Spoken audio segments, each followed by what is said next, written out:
Commencer. Normalement, c'est bon. Ok. Alors bonjour tout le monde. Du coup, moi c'est Léo Pouchard. Je suis diplômé de l'ICN Brest depuis un peu plus d'un an maintenant. C'était la promotion de 2020. Du coup, je sors tout juste d'un VIE, donc une expérience de volontaire international en entreprise. Rapidement, j'imagine que la plupart d'entre vous en ont déjà entendu parler, mais si ce n'est pas le cas, sachez que du coup, c'est un contrat un petit peu spécial qui est possible de faire quand on a moins de 28 ans, ou 28 ans inclus, une fois dans sa vie. C'est un contrat, on va dire, semi-public qui est qui est géré par un organisme qui s'appelle Business France, donc qui dépend du ministère des Affaires étrangères. Il y a une plateforme dédiée qui s'appelle CiviWeb et donc qui permet d'accéder à tout un tas d'offres d'emploi à la sortie de l'école. Donc alors sortie de l'école ou non d'ailleurs, hein, pour le coup, ça peut être une expérience qu'on fait après déjà plusieurs expériences en France. Mais c'est un très bon moyen en fait de trouver des pistes à l'étranger, donc vraiment partout dans le monde. C'est assez varié, donc on peut partir en VIE vraiment avec n'importe quel type de diplôme. Alors évidemment, il y a quand même plus d'offres orientées un petit peu tech ou marketing, mais pour ceux qui ne connaissent pas déjà, je vous laisse découvrir. Le site est assez bien fait, et donc moi c'était mon cas à la sortie de l'école après 5-6 mois de réflexion, on va dire. J'ai pu du coup en un mois à peu près, moins d'un mois, après avoir posté mon CV tout simplement sur la plateforme. J'avais contacté quelques entreprises au Canada, mais c'était à l'époque de la pandémie et c'était un petit peu compliqué.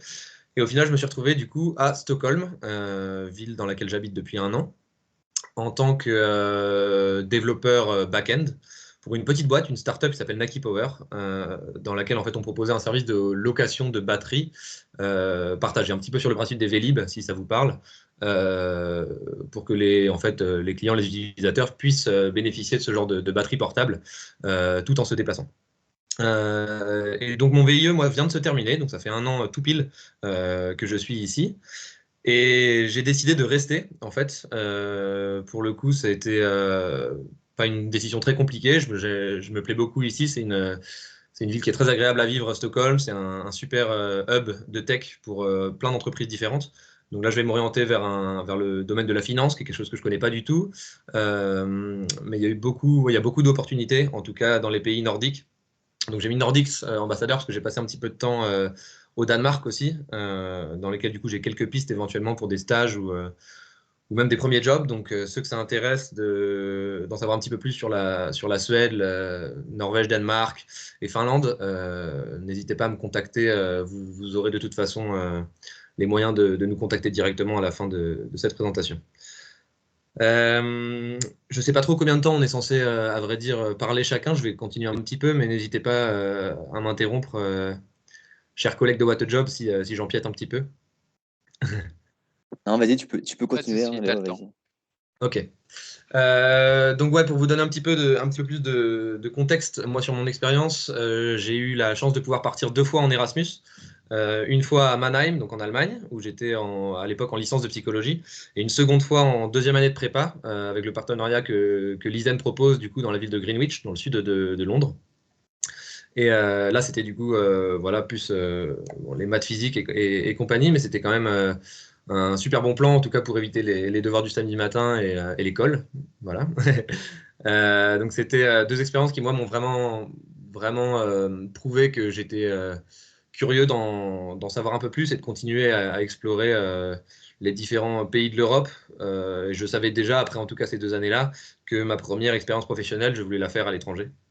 Et donc, suite à un stage de fin d'études, le stage de Master 1 que j'ai pu faire au Danemark, j'étais content de repartir en Suède, en fait, dans un pays scandinave qui me correspondait pas mal.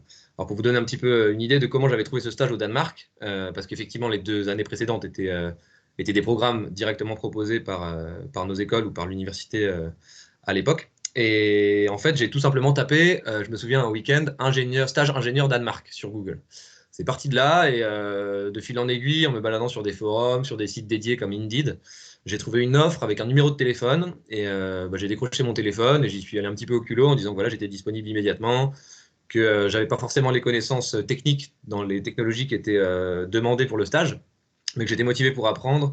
Et alors mon plus, c'est que moi je parlais déjà assez bien anglais, donc je sais que des fois pour certains ou certaines, ça peut être comment dire, un petit souci, mais honnêtement, c'est un des conseils en fait que je voulais d'ailleurs donner pour répondre à la question à laquelle tu faisais référence, Alan, au début. C'est que des fois, en tout cas, tel que moi je le ressens dans les pays nordiques avec lesquels du coup j'ai eu plusieurs expériences, c'est qu'en général, ils aiment bien les gens qui n'hésitent pas voilà, à les contacter sans forcément avoir d'offres en fait en amont, en montrant que voilà, on est motivé, que on est là, enfin, qu'on a différentes connaissances évidemment techniques, mais il n'y a pas que ça qui importe pour le coup. En tout cas, dans ce genre d'environnement, les soft skills, on va dire, donc les différentes compétences euh, éventuellement sociales ou humaines, sont aussi assez mises en avant. Euh, si j'avais en tout cas un second conseil à donner pour ce genre de recherche de premier emploi ou de stage, c'est aussi en fait, de se faire un profil LinkedIn assez complet, bien documenté en anglais. Moi, personnellement, j'étais assez récalcitrant vers LinkedIn au départ. Je pensais que c'était vraiment pas la manière dont j'allais trouver du boulot, quoi que ce soit. Mais aujourd'hui que j'ai un petit réseau, en tout cas à Stockholm, je reçois constamment, pas plus tard que ce matin, des offres d'emploi dans la région. Il y a vraiment beaucoup, beaucoup de recherches pour ceux qui sont un petit peu orientés programmation, système design, DevOps, ce genre de choses. Il y a beaucoup, beaucoup de choses. Donc c'est important de maintenir un petit peu ça à jour. Et puis derrière, voilà, de ne pas hésiter en fait à trouver, par exemple, s'il y a une entreprise en particulier qui vous intéresse, la personne responsable des ressources humaines dans cette entreprise, la trouver sur la LinkedIn et la contacter parce que eux, c'est ce qu'ils font aussi à longueur de journée en fait. Donc potentiellement, si vous tombez sur le bon profil ou le bon interlocuteur, comme c'était mon cas pour mon stage au Danemark, à la fin du premier coup de fil, après un envoi de CV, une lettre de motivation, c'était signé en 2 jours. Donc voilà, soyez réactifs et puis soyez un petit peu, en anglais, boldness, audacieux, on va dire, pour parfois, effectivement, c'est toujours frustrant d'avoir un refus, mais en fait, ça aussi, ça nous forme, ça nous fait prendre l'habitude de bien s'exprimer en anglais à l'oral ou à l'écrit. Et je suis assez persuadé, en tout cas tel que je le vois aujourd'hui, que pour des profils comme nous, de jeunes ingénieurs, il y a beaucoup de possibilités dans les pays de Scandinavie. Voilà. Super, Voilà parfait. pour moi. Merci Léo pour cette introduction claire et je pense que tu auras peut-être suscité des vocations, j'espère en tout cas. Donc encore une fois, oui, si vous voulez aller dans les pays nordiques, n'hésitez pas à contacter Léo, mais on reviendra sur les contacts un petit peu plus tard. Donc maintenant, on va continuer avec Brice. Et donc, il va se présenter et répondre à la même question, c'est-à-dire quelles sont les astuces que tu pourrais donner pour trouver un VIE, stage ou premier job à Malte, du coup, en l'occurrence. Ok, bah merci Alan. Quelle présentation Léo. Un peu de stress en passant en deuxième. Non, bah, bonjour à toutes et à tous. Donc moi c'est Brice. J'ai aujourd'hui donc 26 ans. Et je vais peut-être commencer ma présentation par l'IUT, où j'ai eu la chance de partir à Shanghai pendant 3 mois. Donc j'étais en IUT Jeux 2 à Brest. Donc voilà, si jamais ça vous intéresse de partir à Shanghai, n'hésitez pas à venir me contacter. Alors peut-être petites astuces ici, c'est que alors comment je suis parti à Shanghai? Ça s'est fait très naturellement, en contactant un professeur, de l'IUT, qui nous a mis en contact avec un professeur, à Shanghai, dans une université et de fil en aiguille, on a obtenu notre visa, et on s'est envolé pour Shanghai et ça a été une très, très belle expérience.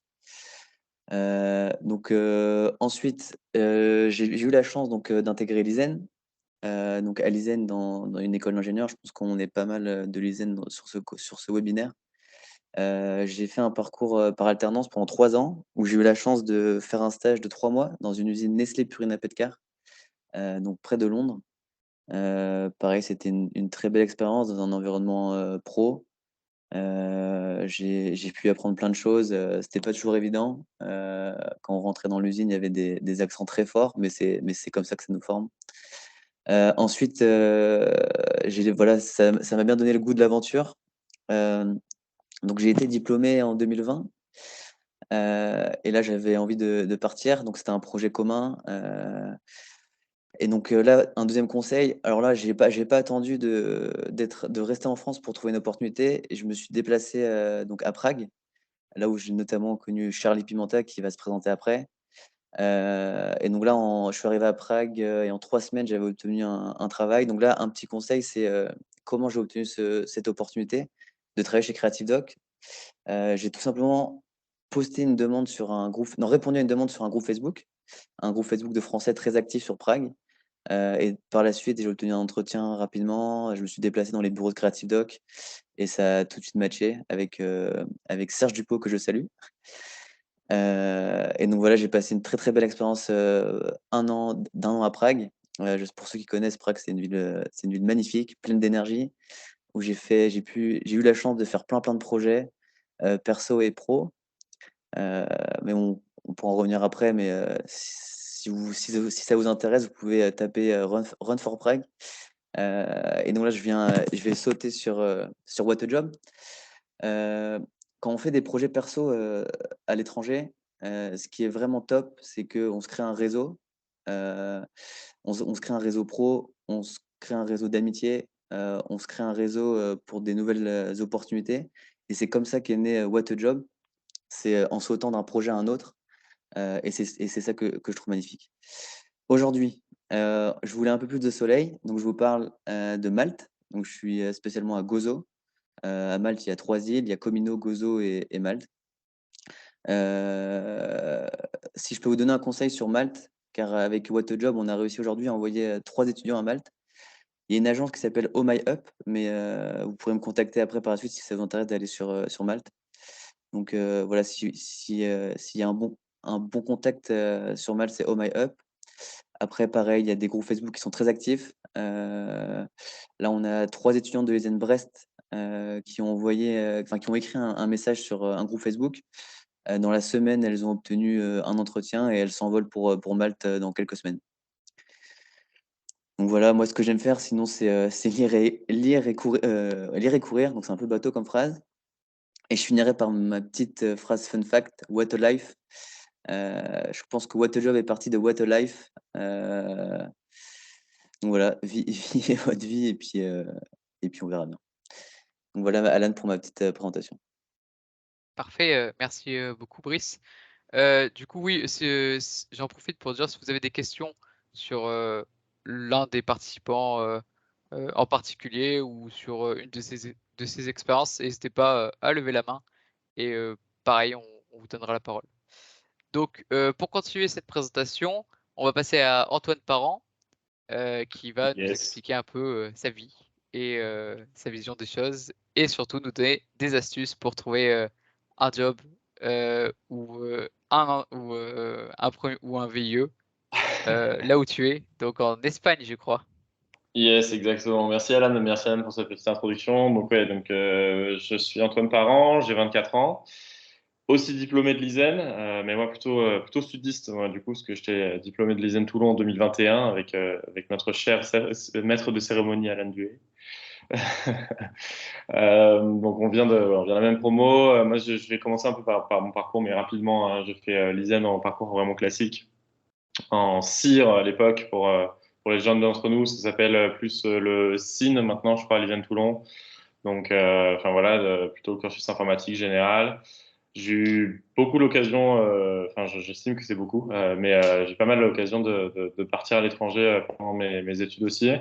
Je suis parti dès la 3e année du cursus aux Pays-Bas, donc c'est l'image qu'on voit en bas à gauche. Et en bas à droite d'ailleurs, parce que c'est la photo de droite est prise à Amsterdam et l'autre à Zwolle. Donc je suis parti à Zwolle aux Pays-Bas pendant un semestre concrètement, que j'ai étendu un petit peu avec les vacances d'été. Donc pendant 7 mois où j'ai pu étudier des choses différentes de l'ISEN, dans un contexte différent aussi, et avec une autre façon de penser, une autre façon de voir les choses. Et je rejoins un petit peu Léo au niveau des pays scandinaves. Ils ont un peu ils sont pas un pays scandinave, hein, les Pays-Bas, mais ils ont quand même cette notion et cette même philosophie, je trouve, centrée sur quand même le bien-être où que ce soit. Donc c'était vraiment un épisode vraiment déclic pour moi. Ça m'a donné vraiment le goût de partir plus longtemps, plus loin et de plus en plus. Et donc ça, c'était ma 3e année. Je suis rentré en 4e année à l'EISEN en ingénieur d'affaires, du coup, en Master 1. À la fin de cette année-là, j'ai pu faire un stage en Pologne, du coup. Donc ça, c'était encore différent. Pour le coup, c'est Europe centrale, plutôt Europe de l'Est, quoi. et assez différent, mais tout autant formateur. Une période plus courte, puisque c'était un stage que de 3 mois en entreprise. Du coup, c'était ma première expérience vraiment en entreprise en tant que développeur. Et c'était tout à fait enrichissant aussi.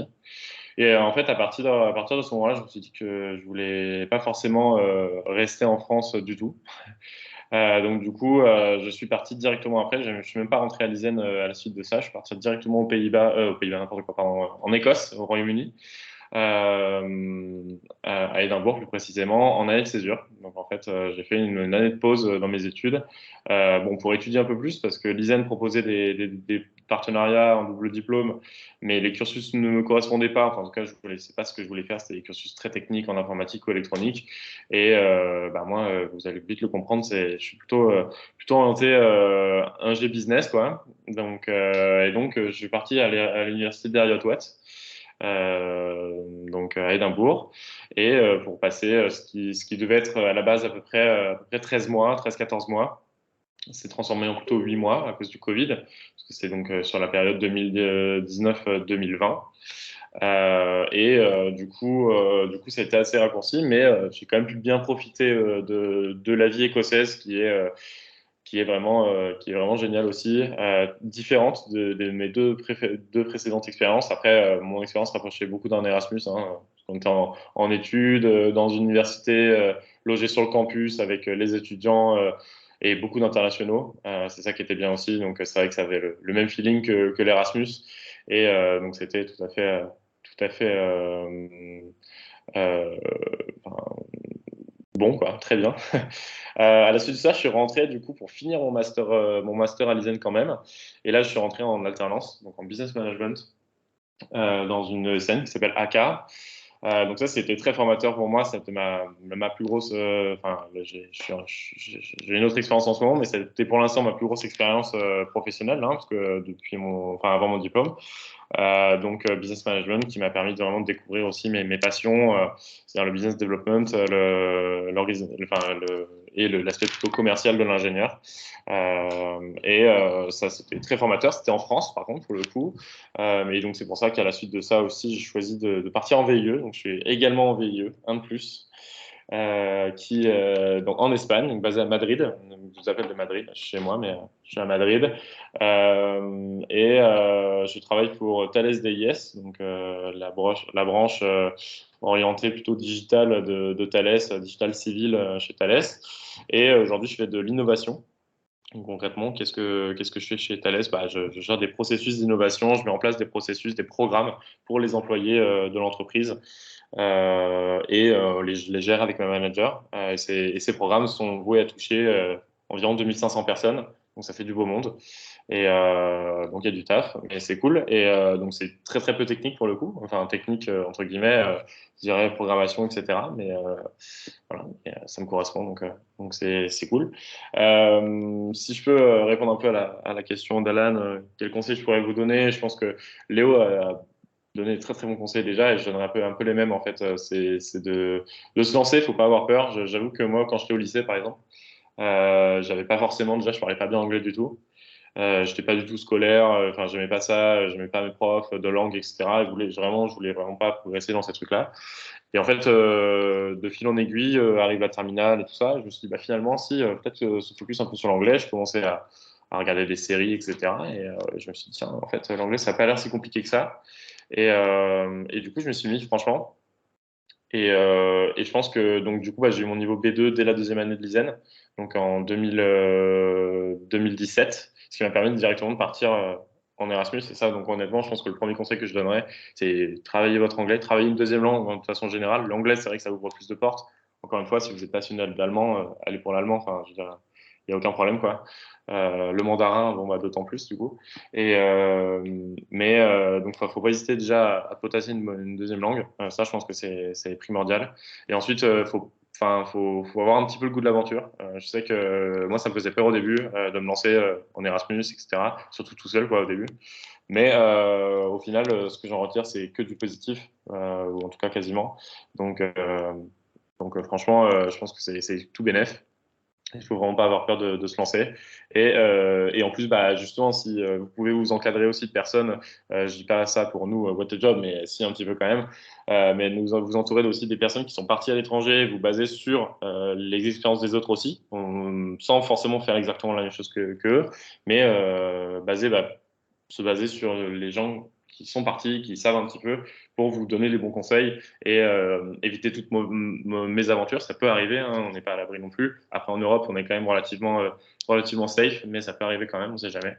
Et donc, du coup, bah, justement, se baser là-dessus aussi sur ceux qui savent un petit peu, des frères et sœurs, des gens comme nous chez What a Job, et de votre entourage de façon générale. Donc, ça, c'est vrai que ça, c'est des choses qui m'ont été très, très utiles. Je me suis toujours basé sur mon réseau aussi d'anciens, par exemple, à l'ISEN.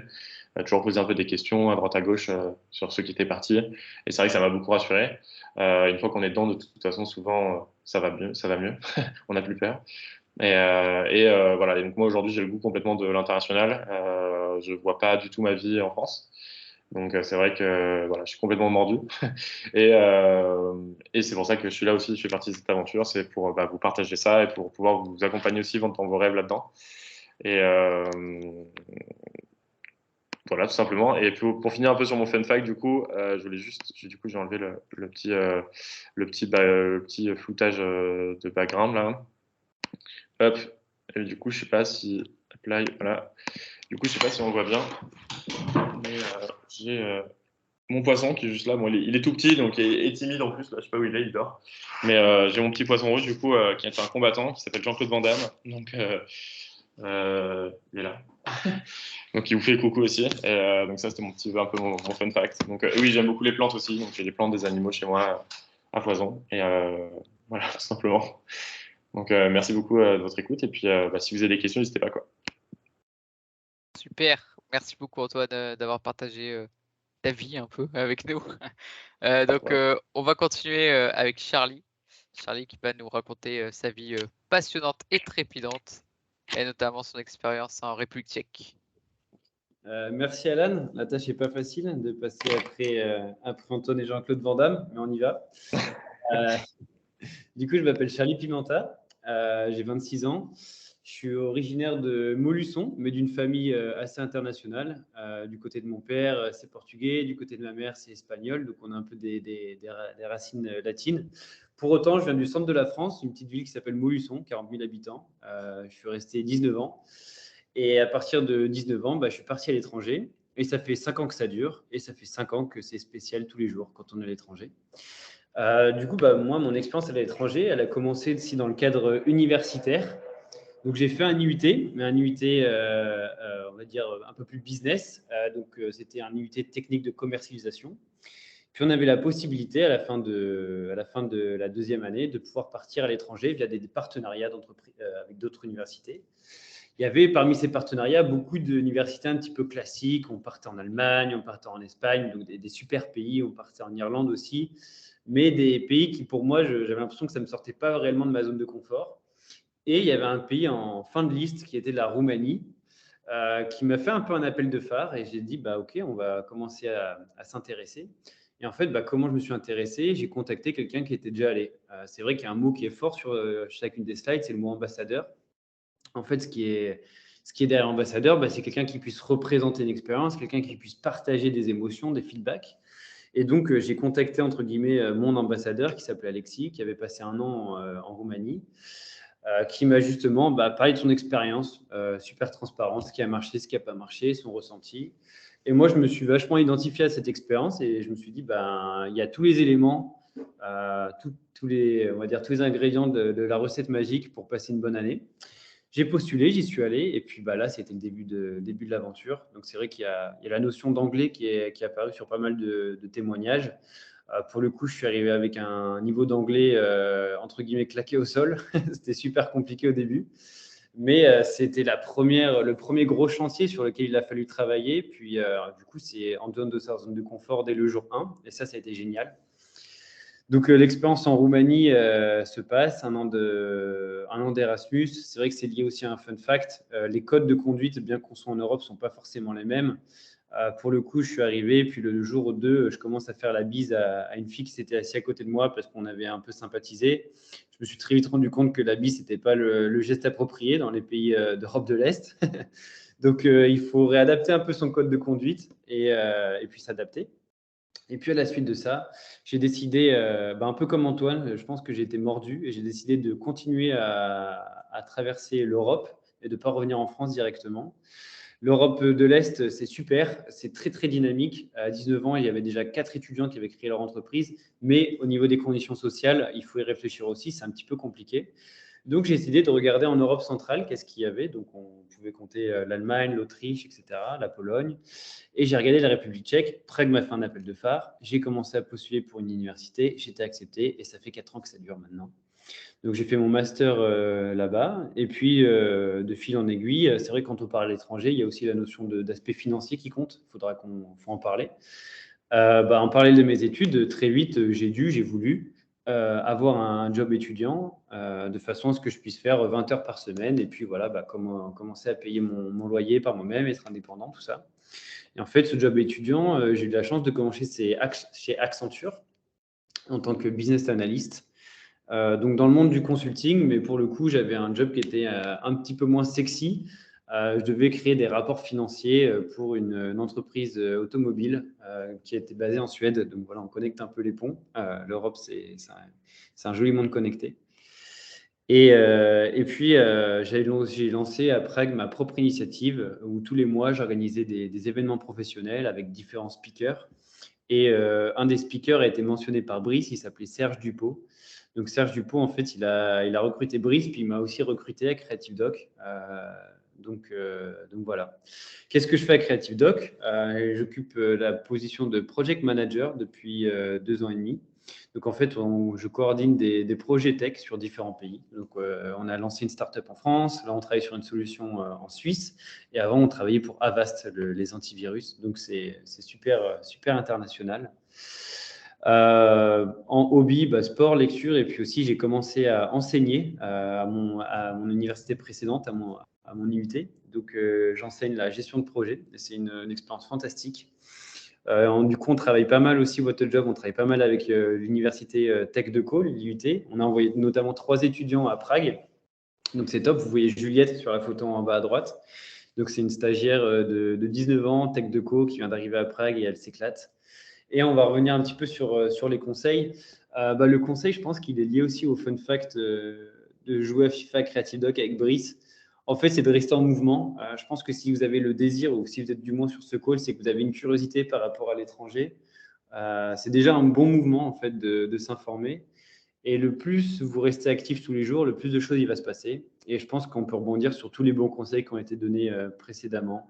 Aller contacter des personnes, contacter des ambassadeurs, postuler, avoir un joli profil LinkedIn, regarder les groupes Facebook, travailler à Prague, job in Malta, etc. Et vous allez voir qu'en fait, il y a tout un écosystème autour de ça. Et nous, avec What a Job, on se positionne très favorablement justement à vous aider à faire le pont entre vous et puis une expérience qui a du sens. Voilà, merci de m'avoir écouté. Et si vous avez des questions sur Prague ou sur d'autres expériences, avec grand plaisir pour les adresser ensemble. Parfait. Merci beaucoup, Charlie, pour ton témoignage, si je puis dire. Maintenant, on va passer à Julien. Julien qui nous fait l'honneur d'être là ce soir, comme tout le monde, et qui donc, pareil, va se prêter à l'exercice de raconter un peu sa vie et ses expériences à l'étranger. Alors, il me semble que Julien n'est pas encore arrivé. Julien Eh avait une ben, il nous fait pas l'honneur d'être là, du coup. Non, Ouais, il faut bon. il arrivera tout à l'heure. Ah, il nous fera l'honneur un peu plus tard. C'est ça. Est-ce que tu veux... Oh, il se présentera tout à l'heure, du coup? Ouais, je pense qu'on va lui laisser l'honneur de se présenter. Parfait. Eh bien, quelqu'un d'autre qui par contre est là, et on a de la chance de l'avoir, puisque je crois qu'il est un peu plus de 23 heures et quelques chez lui, au Cambodge. Et donc je vais laisser la place à Damien qui va nous expliquer un peu ce qu'il a fait dans sa vie et ce qu'il fait actuellement. Ça va, il est plus tôt que chez toi encore. C'est vrai. Non, du coup, bonjour à tous, moi c'est Damien Créniou, donc je suis project manager maintenant au Cambodge dans une petite entreprise locale qui installe des panneaux solaires. Donc je suis là depuis septembre, donc c'est un contrat d'1 an, un contrat local.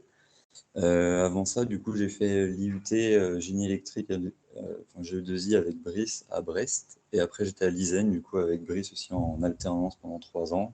Moi, j'ai fait mon alternance à FH Énergie Système en tant qu'assistant responsable d'affaires maintenance. Donc j'ai fait 3 ans d'alternance, 1 an de CDI, et après 1 an de CDI, j'ai voulu à l'étranger, donc voilà pourquoi je suis au Cambodge maintenant. Cette expérience à l'étranger, ça apporte quand même beaucoup de choses. C'est important de la faire pour les gens qui souhaitent le faire. Déjà, même avoir un travail en anglais, je pense que ça permet d'améliorer beaucoup son niveau d'anglais. C'est super, enfin, c'est dans la vie de tous les jours. Après, c'est quand même super important de parler anglais parce que c'est le langage prédominant maintenant partout. Donc, c'est très intéressant. Après, il faut surtout trouver un endroit où vous avez envie d'aller. Par exemple, moi, j'ai rejoint le Cambodge parce que ma copine y était. Et j'avais aussi envie de découvrir l'Asie du Sud-Est parce que c'est un pays, enfin, c'est des pays où c'est super facile de voyager. Tous les week-ends, par exemple, il n'y a qu'à prendre un scooter ou prendre un bus, ça coûte 10 $ de traverser le pays, ça coûte vraiment rien. Les vacances ne coûtent rien. Bon, après, c'est sûr, niveau salaire, on est moins bien payé, il n'y a pas de sécu, il n'y a rien du tout. Mais pour le voyage, c'est vraiment un des meilleurs trucs à faire. Après, moi, du coup, avec mes études, j'ai pas eu l'occasion de trop voyager avant, parce que l'IUT, on n'avait pas trop la possibilité de faire des stages à l'étranger, sauf Brice, on a fait en Chine. Moi, j'avais pas eu l'occasion. Et après, de faire une école d'ingé 3 ans en alternance, ça permettait pas trop de voyager non plus. Enfin, on a juste 5 semaines de congés payés par an. Mais on part en vacances, mais on peut pas avoir une expérience professionnelle à l'étranger. Ça m'a permis quand même d'aller au Canada, parce que dans le cadre de nos études, on devait faire 1 mois à l'étranger. Du coup, j'ai fait 1 mois au Canada, toute la côte ouest, pardon. Et ça, c'était super cool, mais c'est une de mes seules expériences de voyage hors professionnel. Et donc maintenant, depuis que je suis au Cambodge, vu que c'est super facile, j'ai pu faire le Cambodge, le Vietnam, je vais à Bangkok le week-end prochain, donc c'est plutôt sympa. Après, mes hobbies, c'est juste du coup le voyage ici, parce que c'est quand même, comme je peux le dire, c'est super facile. La musique aussi, j'aime beaucoup la musique. Après, ici, la musique, c'est pas comme ce qu'on connaît un peu partout dans le monde, c'est un peu différent. Il y a de la musique ancienne qui n'existe plus trop et de la musique nouvelle qui est un peu bizarre, mais à part ça, ça va. Et donc, ouais, c'est à peu près tout sur moi. Mais je conseillerais vraiment d'avoir une expérience en Asie du Sud-Est. Au niveau règles de travail, sécurité dans le travail, c'est un peu n'importe quoi. C'est assez marrant à voir, surtout moi qui travaille dans une industrie solaire où c'est vraiment de la construction.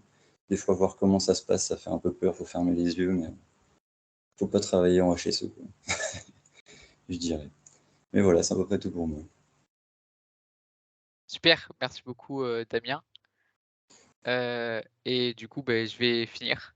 Je vais finir avec ma présentation. Je m'appelle Alain Duet, j'ai 24 ans. Je suis l'ambassadeur Singapour au sein de What a Job, puisque je suis actuellement à Singapour. Mais avant de parler de mon poste actuel, j'aimerais vous parler de mes différentes expériences à l'étranger. Notamment la première, j'ai passé 1 mois aux États-Unis, ce voyage a complètement changé ma vie.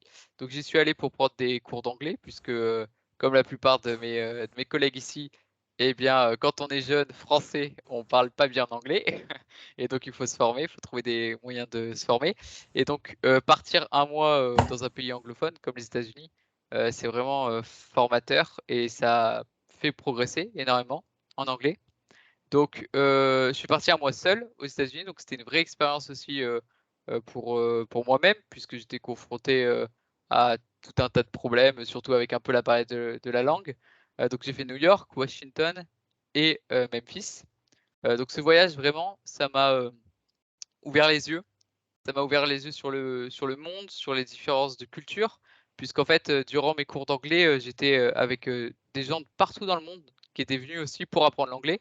Donc, il y avait, des, Australiens, des Argentins, il y avait aussi des Français, des Italiens, même, un Japonais et une chinoise. Donc vraiment, j'ai pu partager plein de choses avec eux. Le fait de parler, de voir qu'on a souvent, des fois, des avis un peu différents sur certaines questions. Ça a été très, très, enrichissant et c'est vraiment ce moment dans ma vie qui, m'a fait dire: «Il faut que je parte, à l'étranger, il faut que j'en apprenne plus, que je fasse, une autre expérience à l'étranger». Puisque, moi aussi, pour reprendre, le terme de mes collègues, j'ai été, mordu par le voyage à ce moment-là de ma vie. Ensuite, l'année d'après, j'ai enchaîné avec un Erasmus de, 6 mois en Belgique. Alors oui, je sais ce que vous vous dites, passer des États-Unis, vouloir voyager, découvrir le monde, aller en Belgique, c'est un peu, contradictoire peut-être, puisque vous allez vous dire, le Belgique, c'est un peu comme la France. Eh bien pas tout à fait, puisque j'étais à Courtrai, c'est, certes à la frontière française, mais c'est en Flandre et donc ça parlait pas, vraiment français. En tout cas, les gens, les Belges, j'ai l'impression qu'ils voulaient pas parler français. Donc c'était super, j'ai pu parler encore en anglais, encore, rencontrer d'autres gens puisqu'en Erasmus, il y a des gens de toute l'Europe. Donc encore, agrandir mon scope, et ma découverte des autres et encore un peu plus tomber amoureux, bah, du voyage, des différences, culturelles, tout ça. Ensuite du coup, je l'ai pas dit au début, mais j'ai fait l'ISEN, ISEN Toulon, comme Antoine, donc dans le sud de la France et j'ai fait, le même cycle qu'Antoine, donc CIR, cycle informatique et réseau, qui a été renommé en SIN, maintenant et en 4e année, j'ai fait un master en cybersécurité et j'ai poursuivi avec une alternance, donc avec d'abord un stage en FinOps à Thales SDIS. Donc le FinOps, qu'est-ce que c'est? C'est dans le cloud, c'est la gestion, le management et le suivi des coûts, sur le cloud. Donc notre travail, c'était, de, proposer, un suivi des coûts de chaque projet sur le cloud, mais aussi, de leur donner, différentes astuces pour qu'ils puissent baisser leurs coûts sur le cloud, des choses comme ça et à la fin de mon alternance, j'ai été, dans la même équipe, j'ai dit que je voulais aller à l'étranger, donc je me rappelle avoir dit la phrase, quand on m'a, dit ce que je voulais faire plus tard. Je leur ai dit basiquement, que je voulais n'importe quel poste, partout sauf en France. Donc je voulais vraiment découvrir le monde. Donc j'ai été contacté par mon manager actuel qui avait une proposition de VIE à Singapour et donc j'ai accepté. Donc depuis, novembre 2021, je suis à Singapour et je travaille dans l'équipe SRE en tant que, toujours sur le cloud, en tant qu'ingénieur DevOps et je m'éclate, je travaille sur un gros projet pour Thales SDIS en interne qui est, passionnant. J'apprends plein de choses sur le cloud, et c'est vraiment, incroyable. Donc je vais pas me faufiler, si mes autres collègues ont répondu à cette question, je vais y répondre aussi. Les astuces et les conseils que je vous donne, c'est vraiment, basiquement, tout a été dit. Je suis d'accord avec tout ce qui a été dit, mais c'est vraiment, passer le premier pas, sauter le pas. Lancez-vous. Heu, Moi, je l'ai fait avec mon voyage aux États-Unis, donc c'est, pas forcément, professionnel ou quoi, mais c'est juste vraiment partez, seul ou, dans une structure où vous sortez vraiment de votre zone de confort et là, vous allez vraiment découvrir, le monde et ça va vous ouvrir l'esprit et je pense que n'importe qui ici, que ce soit, mes collègues de What a Job ou vous qui nous écoutez, qui avez fait déjà une expérience à l'étranger, de ce type, donc Erasmus ou un stage à l'étranger, je pense qu'on peut tous être d'accord sur, le fait que, tant qu'on n'est pas parti, en fait, on n'a pas, la vision des choses et on ne réalise pas tout ce qu'on peut manquer ailleurs parce que le monde est tellement riche, de cultures différentes, de gens différents et moi personnellement, quand j'ai découvert ça, je suis tombé amoureux et j'ai voulu en découvrir, de plus en plus. Donc ensuite, bien sûr, il y a les autres conseils qui ont été dits, donc les groupes Facebook à Singapour, ça marche très bien, et aussi, parler anglais, forcément à Singapour, ou mandarin, mais l'anglais, c'est quand même plus facile, on va pas se mentir. Ensuite pour, ce que j'aime faire, eh bien, vous l'aurez compris, c'est vraiment voyager, la musique, les jeux vidéo aussi et regarder, des films entre amis. Un petit fun fact, sur moi, je suis un grand fan d'Elvis Presley. Alors je sais, c'est pas mon époque, mais comme j'aime dire, il y a pas d'âge pour, écouter, de la bonne musique. Donc voilà, c'était, tout, pour moi, et ma vie, mon expérience. Donc voilà, en récapitulant, l'équipe, What a Job, donc l'équipe de base de What a Job. Il manque, Louis. Louis qui, n'est pas là et qui s'excuse de pas être là, ce soir. il a commencé un VIE il y a quelques jours aux États-Unis et donc à cause de son emploi du temps, il n'a pas pu nous joindre ce soir. Mais en tout cas, son cœur et son esprit est avec nous. Donc, dans l'équipe What a Job, on a aussi des consultants qui, eux, sont un peu plus en retrait, j'ai envie de dire, par rapport aux autres membres de l'équipe, mais qui fournissent également un grand travail pour What a Job et qui nous aident. Donc, on a Sam, Alan, Nicolas et Valentin, qui peuvent nous aider nous, mais aussi vous aider vous. Donc, par exemple, Sam est recruteur, donc si vous avez des questions sur, je sais pas, des entretiens d'embauche, et ben, il peut y répondre, il peut vous aider à vous préparer pour un entretien d'embauche. Donc voilà, on a l'équipe de base qui est à 8 et des consultants autour qui nous aident aussi à faire notre travail et à vous aider surtout. Donc actuellement, si vous avez des questions sur les intervenants ou sur ce qui a été dit depuis le début du webinaire, je vous invite à lever la main et à nous poser les questions. On sera ravis d'y répondre.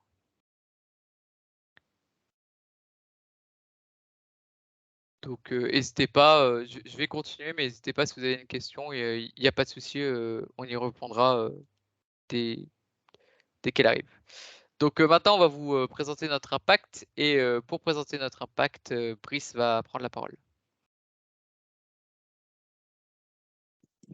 Merci Alan. Donc oui, n'hésitez pas si vous avez des questions. Donc on va passer un peu à la partie What a Job. Qu'est-ce que What a Job, notre impact et on va voir ensemble les étudiants qui sont partis à l'étranger. Alors là, vous voyez une carte du monde. Donc là, c'est un peu l'équipe What a Job qui est donc dans chaque continent, dans chaque pays. Donc vous l'avez entendu, on est présent donc à Singapour, au Cambodge. Donc on est présent à Prague, à Stockholm en Suède, en Espagne, aux États-Unis. On a aussi un consultant Hugo qui est au Canada actuellement, qui peut nous aider à vous connecter au Canada. Donc voilà, on espère que dans les prochains mois, prochaines semaines, cette carte va se remplir de bleu. Et donc je peux peut-être passer à la suite, mettre Bien un sûr. peu avant de passer à la partie questions. Peut-être passer, je sais pas si tu peux aller sur l'autre slide, Alan. Je sais pas si Laquelle? la slide où on voit nos étudiants et jeunes diplômés. Ou c'est peut-être moi mon écran est bloqué, mais je suis sur la slide 14 actuellement. Là, juste avant la slide des étudiants, j'aimerais juste qu'on fasse un point sur nos actions. Ouais. Si tu es d'accord. Yes. L'écran marche pour toi ou? Ouais, c'est bon, parfait. Ok. Alors, je vais peut-être prendre la parole là-dessus. Je t'en Donc, prie. on a commencé le projet What a Job donc, en décembre de l'année dernière. Donc, l'idée, elle est née à Prague. C'est en discutant avec notamment Charlie. On a eu l'idée d'envoyer des étudiants de France ou des jeunes diplômés sur Prague. Donc, au début, on était basé sur Prague, donc c'était France, République tchèque. On voyait donc un grand besoin, notamment à Lizen Brest et à Montluçon. Nous aussi, on a été étudiants et c'était pas toujours évident de trouver les bons contacts à l'étranger. On sait pas trop, moi personnellement, je sais pas trop qui contacter. Envoyer des demandes de la France vers l'étranger, c'est parfois compliqué. Donc voilà, le projet est né de cette interrogation et aujourd'hui, on est fiers de montrer ce chiffre de 20. On a changé la vie de 20 personnes et je pense qu'on peut être fier de ça. Et peut-être une 21e personne cette semaine. Donc voilà, ensuite, le pays le plus loin aujourd'hui, c'est le Cambodge. Nous avons Alexis au Cambodge qui travaille avec Damien chez Énergie Solar. Damien pourra en revenir tout à l'heure sur la salle de présentation d'Alexis. Notre temps moyen pour trouver un stage, on va dire qu'il est de 2 semaines. À partir du moment où vous nous contactez, on vous connecte, on vous donne les bonnes pratiques, les bonnes personnes à l'étranger. On va dire ça qu'on est à peu près à 2 semaines. Ensuite, on a un article dans le journal. Bon, il faut bien commencer quelque part. Donc, c'était grâce à Charlie, donc avec le connecteur. Je salue le connecteur dans la région de Montluçon. Nous sommes aujourd'hui une équipe de 8 personnes avec des consultants comme Alan l'a montré tout à l'heure. Donc, des consultants qui ont un titre de recruteur. Donc, avec Sam. Donc, voilà, si jamais vous avez des besoins, si vous avez besoin de vous préparer à des entretiens d'embauche, n'hésitez pas à nous contacter, à contacter Sam. Sur les réseaux sociaux, bon voilà, c'est pas grand-chose, mais on va dire qu'on est suivi à plus de 500 personnes. 33 étudiants et étudiantes intéressés et jeunes diplômés qui nous ont contactés jusqu'à présent. Nous avons envoyé donc des jeunes talents dans 3 pays. Nous avons commencé une série de podcasts il y a à peu près 1 mois et demi maintenant. L'idée, c'est pendant une demi-heure, 1 heure, c'est de discuter avec des jeunes diplômés ou étudiants, étudiantes dans un pays ou qui ont vécu des expériences et de sortir les bonnes pratiques. Et donc, cette vidéo explicative, c'est aujourd'hui notre petit chiffre de vidéos créées. Donc voilà sur nos chiffres et je pense qu'on peut être fiers aujourd'hui. Tout à fait. Donc, merci Brice. Maintenant, on va se concentrer sur la troisième partie du webinaire, donc se concentrer sur 4 success stories. Et la première, comme l'a dit Brice, c'est Alexis. Et pour parler d'Alexis, Ouais. Damien va... Oui, bien sûr. Est-ce que je peux juste avant il me semble que Julien est arrivé. Julien. Et alors, comme Julien n'était pas tout à l'heure, on a dépassé la partie, mais je pense qu'on peut revenir sur Julien pour que tu te Bien présentes. sûr. Donc Julien, si tu es là, est-ce que tu peux te manifester? Julien nous Je fait suis l'honneur là. maintenant d'être là. Je suis là. Vous m'entendez? Donc, oui, très Ouais, bien. parfait. Et donc, du coup, voilà, je te laisse te présenter et aussi répondre à la question suivante. Quels seraient tes conseils pour que les gens puissent trouver un job ou un VIE à l'étranger? Alors, bonjour à tous. Donc, moi, c'est Julien. Je suis actuellement à Rennes en poste pour Aztec. Je suis ingénieur support applicatif pour les équipes d'Orange. Donc, je m'occupe de tout ce qui est vente en boutique, service client, donc pour les outils, résoudre les problèmes des outils des conseillers. Et du coup, j'ai fait, je sais pas après comment vous êtes présenté, mais moi, j'ai fait un stage en Angleterre lorsque j'étais en BTS, donc à Brest. Et enfin, d'ailleurs, pour parler un peu de mon parcours, j'ai fait l'ISEN aussi comme bon nombre d'intervenants ce soir. Donc j'ai eu l'occasion de faire un stage en Angleterre, dans le sud de l'Angleterre, à Eastbourne, un stage de 2 mois. C'était un stage, comment dire, un stage plutôt aspect social. Donc c'était dans une association. C'était pas très technique, mais c'était un peu tourné vers l'informatique et c'était la récupération d'ordinateurs pour les remettre à neuf et puis les envoyer vers d'autres associations ou des écoles euh, en Afrique ou dans des pays un peu défavorisés pour leur permettre d'avoir accès à l'informatique ou en tout cas aux bases de l'informatique. Et j'ai également eu l'occasion de faire un stage à Malte, donc 1 mois. Là, pour le coup, c'était pour valider ma période à l'étranger à l'ISEN. Et c'était un stage dans une école de langue, donc des cours d'anglais pendant 1 mois. Et différents pays dans lesquels j'ai eu la chance de passer des vacances. Voilà pour me présenter après. Bon, je suis un peu l'affiche, donc j'aime beaucoup le sport et le foot et le tennis particulièrement. Et puis voyager et surtout les randonnées en voyage où on peut voir des paysages magnifiques. Voilà. Après, les conseils pour trouver un stage, je dirais que c'est principalement le réseau. Il faut avoir, le mieux c'est d'avoir des contacts à l'étranger, que ce soit des amis, la famille ou des amis. Enfin, ça marche beaucoup comme ça. Et sinon, c'est contacter les institutions à l'étranger. Donc on parle surtout de Business France pour les VIE. Et voilà. Je pense que ça rejoint un peu ce que vous avez dit juste avant, à mon avis. Super. Ouais, Julien, c'est très intéressant. T'as même amené des nouveaux éléments. Donc, c'est parfait. Merci beaucoup. Cool.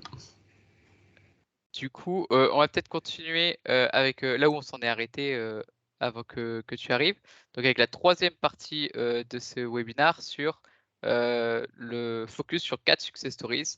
Et pour la première success stories, Damien va nous parler d'Alexis. Ouais, alors Alexis, du coup, c'est un étudiant de l'ISEN Brest qui est en 4e année, il me semble, et qui doit réaliser un stage à l'étranger comme beaucoup d'étudiants en 4e année d'école d'ingénieur. Donc Brice m'a mis en relation avec lui, je ne sais pas trop quand, en février, quelque chose comme ça. Et ça s'est fait très vite. En fait, après, Alexis était intéressé pour travailler dans le domaine de l'installation solaire et il souhaitait aller en Asie. Donc ça s'est fait très rapidement. J'ai donné juste son contact à mon patron et un mois après, il était là. Donc ça peut aller très vite si l'étudiant est motivé et que l'entreprise est réceptive pour avoir de nouveaux stagiaires. Donc maintenant, sa mission ici, c'est principalement tout ce qui est mission d'ingénieur électrique. Du coup, il fait toutes les études de faisabilité d'un projet. Il fait aussi la partie commerciale avec des réponses d'offres. Après, il apprend à manier des logiciels de design comme AutoCAD, PV6 pour du dimensionnement, plein de logiciels utiles à installer correctement des panneaux solaires sur une usine ou n'importe quoi d'autre. Donc là, ouais, ça fait 1 mois et demi qu'il est là. Son stage dure 4 mois, donc il est là jusqu'à fin août. Donc ça laisse le temps aussi de découvrir le pays, d'en apprendre plus sur la culture, de visiter le Cambodge et aussi à côté, vu que maintenant tous les pays ont enfin réouvert les frontières, donc on peut enfin bouger. Donc ça, non, pour lui, ça va être une bonne expérience. Je pense que j'aurais bien aimé faire un stage de 4 mois comme ça à l'étranger, le plus loin possible. Voilà. Clairement. Super, merci beaucoup Damien. Donc deuxième étudiant, qui n'en est pas un, mais une étudiante. Et pour parler de Juliette, j'invite Charlie du coup à expliquer un peu ce qu'il a pu faire pour l'aider. Ouais, super. Bah, merci, merci pour la passe. Effectivement, Juliette est arrivée à Prague depuis 1 mois et demi. Donc, rapidement, l'histoire, comment ça s'est passé? On a fait la promotion de Prague en amphithéâtre. On avait pu parler justement, Brice a mentionné, on a créé une initiative qui s'appelle Run for Prague. Donc, on avait pu parler un petit peu de Prague l'année précédente et on avait, sans le savoir, planté une graine dans l'esprit de Juliette. Et cette année, lorsque j'ai donné un cours de project management à sa promotion, en fait, elle est venue vers moi en me disant écoute, j'ai envie de partir à Prague, je pense que c'est bien, comment est-ce qu'on peut s'y prendre? Et en fait, on a commencé par la base, dire il faut créer un CV, ensuite nous on va le publier. Et en fait, Juliette, elle a un esprit super créatif. Et en fait, elle a réussi à exposer sa créativité dans son parcours et comment elle a postulé. Donc, en fait, elle a créé un CV interactif, un CV vidéo, où elle mettait en avant justement ce qu'elle avait pu réaliser jusqu'à présent. Et notamment, un de ses accomplissements, c'est qu'elle a réussi à créer une vidéo TikTok pour l'Université technique de commercialisation à Montluçon, qui a fait 1 million de vues. Donc, en fait, c'était assez flash. Et en fait, on a publié son CV vidéo sur nos plateformes. Donc, Brice a mentionné qu'on avait plus de 500 personnes qui nous suivaient. Donc, LinkedIn, Facebook. Et en fait, c'est Serge Dupont, encore une fois, de Creative Doc, donc Head of Business Development, qui a matché son CV et qui lui a donné une mission 2 semaines après, qu'il a rencontré d'abord sur un CV, sur une réunion vidéo, et puis ensuite qui lui a donné une super mission. Sa mission aujourd'hui, c'est d'augmenter la visibilité et la crédibilité de Creative Doc en Europe de l'Ouest en créant une stratégie de communication et une stratégie marketing. Donc, vous pensez bien qu'à 19 ans, elle est à Prague dans une super entreprise où on parle d'innovation également. Elle a une super mission avec beaucoup de responsabilités. Donc, non, c'est super plaisir pour elle. Elle se perfectionne en anglais. Elle est aux côtés d'un entourage nouveau. Et puis, ça commence à faire son petit bonhomme de chemin dans la promotion. Et il y a déjà des étudiants de promotion 1 en technique de commercialisation qui nous contactent aussi pour venir après l'année prochaine. Donc voilà, super destination, une belle histoire qui a été créée avec Juliette. Et elle repartira dans 1 mois et demi. Donc, elle a fait la moitié du chemin à Prague. Super. Merci beaucoup Charlie de partager cette histoire avec nous tous. Pour les 2 derniers, j'invite Brice à parler. Donc on va parler de Malte avec Étienne Et Brice, je te laisse en dire un peu Ouais, plus sur ça Étienne. aurait pu être moi ou Julien, mais je peux peut-être y aller. Ah, comme vous voulez. Non, bah, je vais y aller. Donc, je vous présente Étienne Potvin, donc un étudiant de l'ISEN-Brest en M1, qui donc devait réaliser un stage de 3 mois minimum. Donc, on a fait un appel avec Julien et Étienne. On lui a expliqué un peu comment on voyait le projet ensemble, comment on pouvait le connecter à l'étranger avec What a Job, avec les membres de What a Job. Donc là, c'est un scénario un peu différent. Avec Alexis envoyé au Cambodge et Juliette à Prague. Là, ça s'est pas fait directement avec des membres de What a Job dans l'entreprise, mais là, on l'a connecté avec notre partenaire Oh My Up. Je peux utiliser le mot partenaire, mais on va dire plus support. Donc Oh My Up qui est présent à Malte, à La Valette. Et donc Étienne est arrivé à La Valette il y a 3 semaines. Il a trouvé un peu de difficulté pour son logement, mais aujourd'hui, il travaille donc chez Megadico. Ils sont 3 de l'ISEN à travailler là-bas actuellement. Donc Léo également et Héloïse. Et donc ça se passe super bien. Ils étaient j'ai eu des contacts avec eux avant-hier. Ils étaient dans le même bureau. Et donc ce partenariat avec Oh My Up ne s'arrête pas là, puisque nous sommes en train de voir avec eux pour envoyer d'autres étudiants réaliser un stage à Malte. Alors, je peux peut-être enchaîner sur Logan. Alors, donc là, on est Logan, donc c'est un jeune diplômé de l'école d'ingénieur ICAM à Lille. Donc, on n'est pas sur un étudiant ou une étudiante. Là, c'est donc Thalès qui a vu What a Job à Prague, nous a contactés. On est rentré en contact avec eux, je ne vais pas dire de bêtises. Donc, c'est nous qui les avons contactés. Car ils avaient un besoin en jeunes diplômés.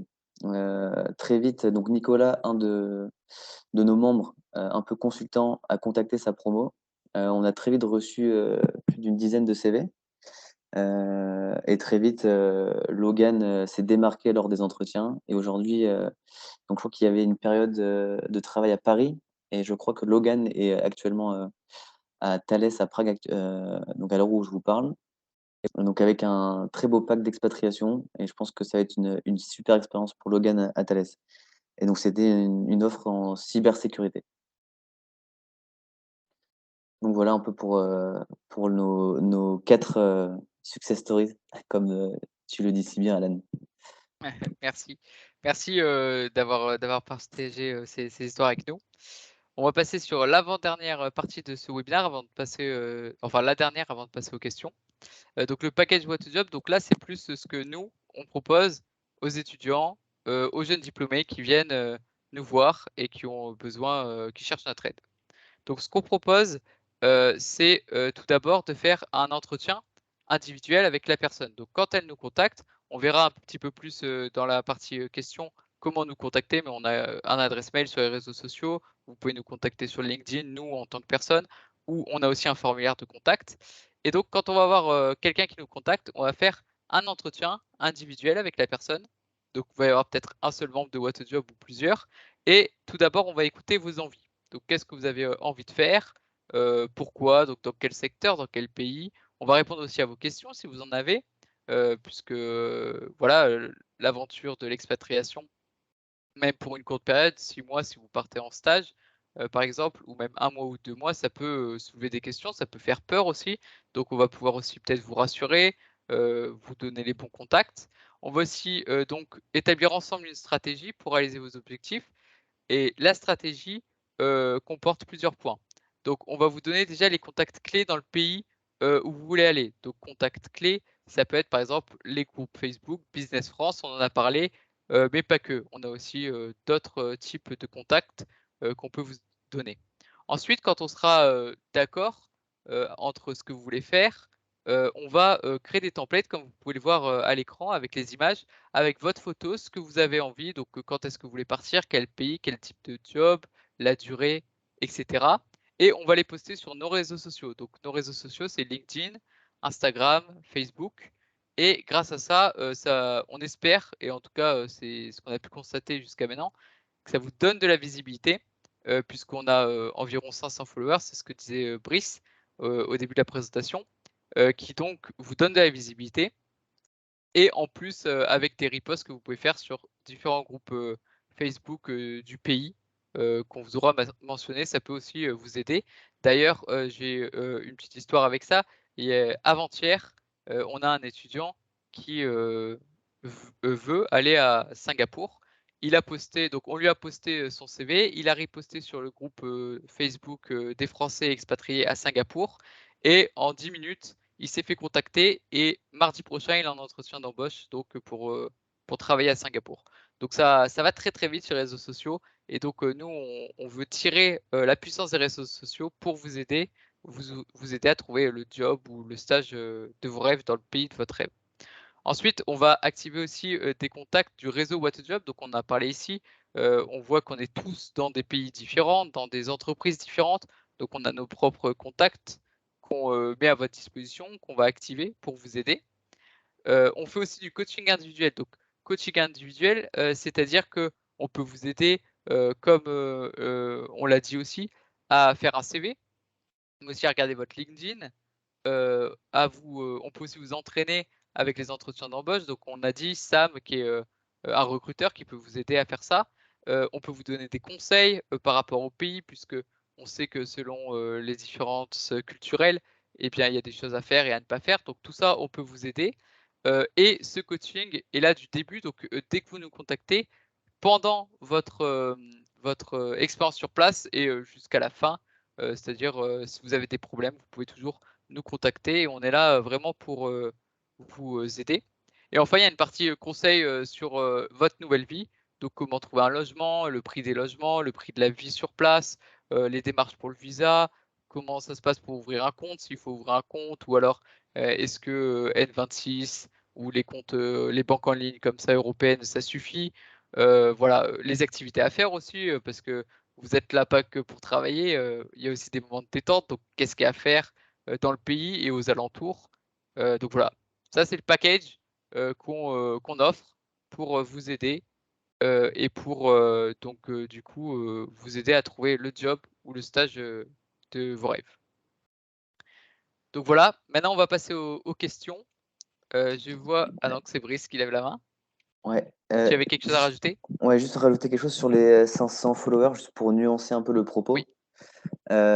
Parce que comme tu l'as dit, Alan, l'idée c'est de donner un max de visibilité. Donc je vais un peu nuancer les 500 followers pour dire que dans ces 500 followers en plus, on a des chefs d'entreprise, on a des talent acquisition qui sont dans les pays étrangers, on a du média. Par exemple, chez Prague Morning, il y a un étudiant qui est parti chez Prague Morning aujourd'hui. On a des institutions, on a notamment des contacts avec Business France, des responsables de chambres de commerce. On a des anciens étudiants qui sont ingénieurs ou autres dans différents pays. Donc voilà, je voulais un peu nuancer ce mot followers pour dire que notre but, c'est de faire grandir cette communauté pour pouvoir donner un max de visibilité quand on poste un profil qui nous contacte. Ouais, tout à fait raison, c'est des followers actifs et qui peuvent faire la différence dans votre recherche. C'est ça. Donc, du coup, pour les questions, comment nous contacter? On a déjà une adresse mail, what.e.a en fait, .job @outlook.com. J'ai fait du franglais, mais vous m'avez compris. On a aussi une page LinkedIn. Donc, en scannant, vous allez tomber sur notre page LinkedIn. Vous pouvez nous suivre ou nous contacter directement. Donc, la page LinkedIn, c'est What a Job avec le logo que vous voyez un peu partout. On a aussi une page Instagram à @what.a.job et aussi un formulaire de contact. Donc, si vous savez déjà que vous voulez un stage ou un premier job, un VIE à l'étranger, ben, vous pouvez dès à présent remplir le formulaire de contact et nous, on va revenir vers vous dans les plus brefs délais, histoire de vous aider et de faire le premier entretien dont j'ai parlé. Donc voilà, maintenant on va passer aux questions. Si vous en avez, n'hésitez pas, soyez pas timide. On est vraiment là pour vous aider et pour répondre au maximum de questions. Donc vous pouvez lever la main et on vous donnera la parole à tour de rôle. Oui, on a Lucas du coup qui a une question. Oui, bonjour. Vous m'entendez? Oui, très bien. Super. En tout cas, merci pour cette présentation. Moi, je voulais revenir sur un peu tous vos retours que vous avez faits jusqu'à présent. Vous avez dit, vous avez vachement souligné l'importance de la maîtrise de la langue de l'anglais. Et je voulais savoir si, en règle générale, l'apprentissage d'une troisième langue, surtout celle du pays dans lequel on va, est nécessaire quand même, ou l'anglais suffit, parce que moi, ça fait un petit moment que je commence à chercher pour un premier job à l'étranger, et que ce soit sur les offres d'emploi ou même les retours que j'ai parfois quand je candidate, je prends souvent des retours négatifs parce que je parle pas la langue du pays en question ou parfois même, du coup, suite à ces retours-là, j'ose pas candidater à certaines offres quand c'est indiqué qu'il faut parler telle langue à tel niveau. Et du coup, j'ose plus en fait parce que je parle très bien l'anglais, malheureusement. Heureusement, mais par contre, malheureusement, j'en parle pas d'autres. Je parle pas d'autres langues. Et du coup, pour moi, c'est un frein, mais à vous entendre, j'avais l'impression que ça ne l'était pas. Du coup, je voulais savoir un peu quel était votre retour à ce sujet. Ok, Yes. donc merci déjà Lucas pour la question. Est-ce que juste je peux te demander quel pays tu vises, C'est ça. peut-être? À vrai dire, je vise un peu tout le monde. J'ai fait, pour les retours que j'ai eu négatifs, j'ai visé l'Espagne, j'ai visé aussi la Pologne, j'ai aussi visé l'Italie. Enfin, en fait, là où je regardais souvent, c'était l'Europe en général. Et moi, je pensais qu'en parlant juste l'anglais, ça aurait suffi. Mais en fait, a priori, il y a une forte demande. Alors, peut-être que dans les offres d'emploi auxquelles je candidate, où c'est vraiment marqué qu'il faut avoir une bonne maîtrise de l'espagnol, par exemple. Donc, c'est d'ailleurs pour ça que là, j'ai commencé à apprendre l'espagnol. Mais globalement, même sur les offres VIE, sur Business Dev, je vois il y a vachement aussi de demandes sur bien maîtriser une troisième langue. Et du coup, c'est quelque chose qui me freine actuellement. Moi, j'ai peut-être une petite suggestion à te faire. Effectivement, en fait, ça peut dépendre pas mal du pays de destination. C'est vrai que, par exemple, l'Espagne, effectivement, est pas toujours bien réputée pour avoir des gens qui sont, comment dire, en moyenne assez compétents en anglais. Et c'est vrai que même si des fois le job peut être en anglais, c'est quand même apprécié d'avoir la langue en plus pour se débrouiller un petit peu dans la vie de tous les jours avec certains collègues qui parleront pas forcément anglais. Donc, moi personnellement, je parle très mal allemand ou espagnol ou quoi que ce soit, donc l'anglais c'était vraiment ma force et c'est aussi pour ça que je me suis orienté vers des pays scandinaves. Alors je sais pas si toi ça t'intéresserait, mais en fait ce genre de pays, en tout cas tel que moi je l'ai expérimenté au Danemark, en Suède et en Norvège, je sais que c'est pareil, ils parlent tous très bien anglais et en fait il y a plusieurs boulots même entre eux, en fait, entre collègues suédois, ils échangent un peu en anglais parce qu'ils n'ont pas vraiment le choix. C'est comment dire, c'est pas une langue qui est très populaire en fait en dehors du pays en tant que tel. Donc c'est vrai que des fois il faut cibler les entreprises où l'anglais est de mise, des entreprises d'affaires internationales où des fois en fait les employés, peu importe où ils sont basés dans le monde, l'anglais va être de mise. Mais après, c'est vrai que bon, du coup, je peux comprendre, hein, comme on disait au début, qu'essuyer des refus, ça peut être un peu frustrant et puis on se décourage. Mais ouais, continue. Je pense que vraiment, si en plus si tu te débrouilles bien en anglais, si tu as des bonnes compétences et que tu es motivé, pour l'instant, tu n'as pas forcément eu de chance et tu n'as pas frappé à la bonne porte, mais avec éventuellement quelques pistes via notre réseau de What a Job, on serait ravi de pouvoir te donner éventuellement d'autres opportunités. Ça marche, merci pour ce retour en tout cas. Je viens compléter un peu Vas-y. le propos de Léo du coup, parce que je suis en local moi en Espagne et je rejoins complètement ce que dit Léo et je dis un petit mot aussi sur la Pologne. C'est deux pays qui, malheureusement, l'anglais c'est pas du tout leur fort comme en France, hein, finalement. Il faut considérer ça aussi. C'est pas du tout leur fort pour avoir fait les deux et avoir vécu là-bas.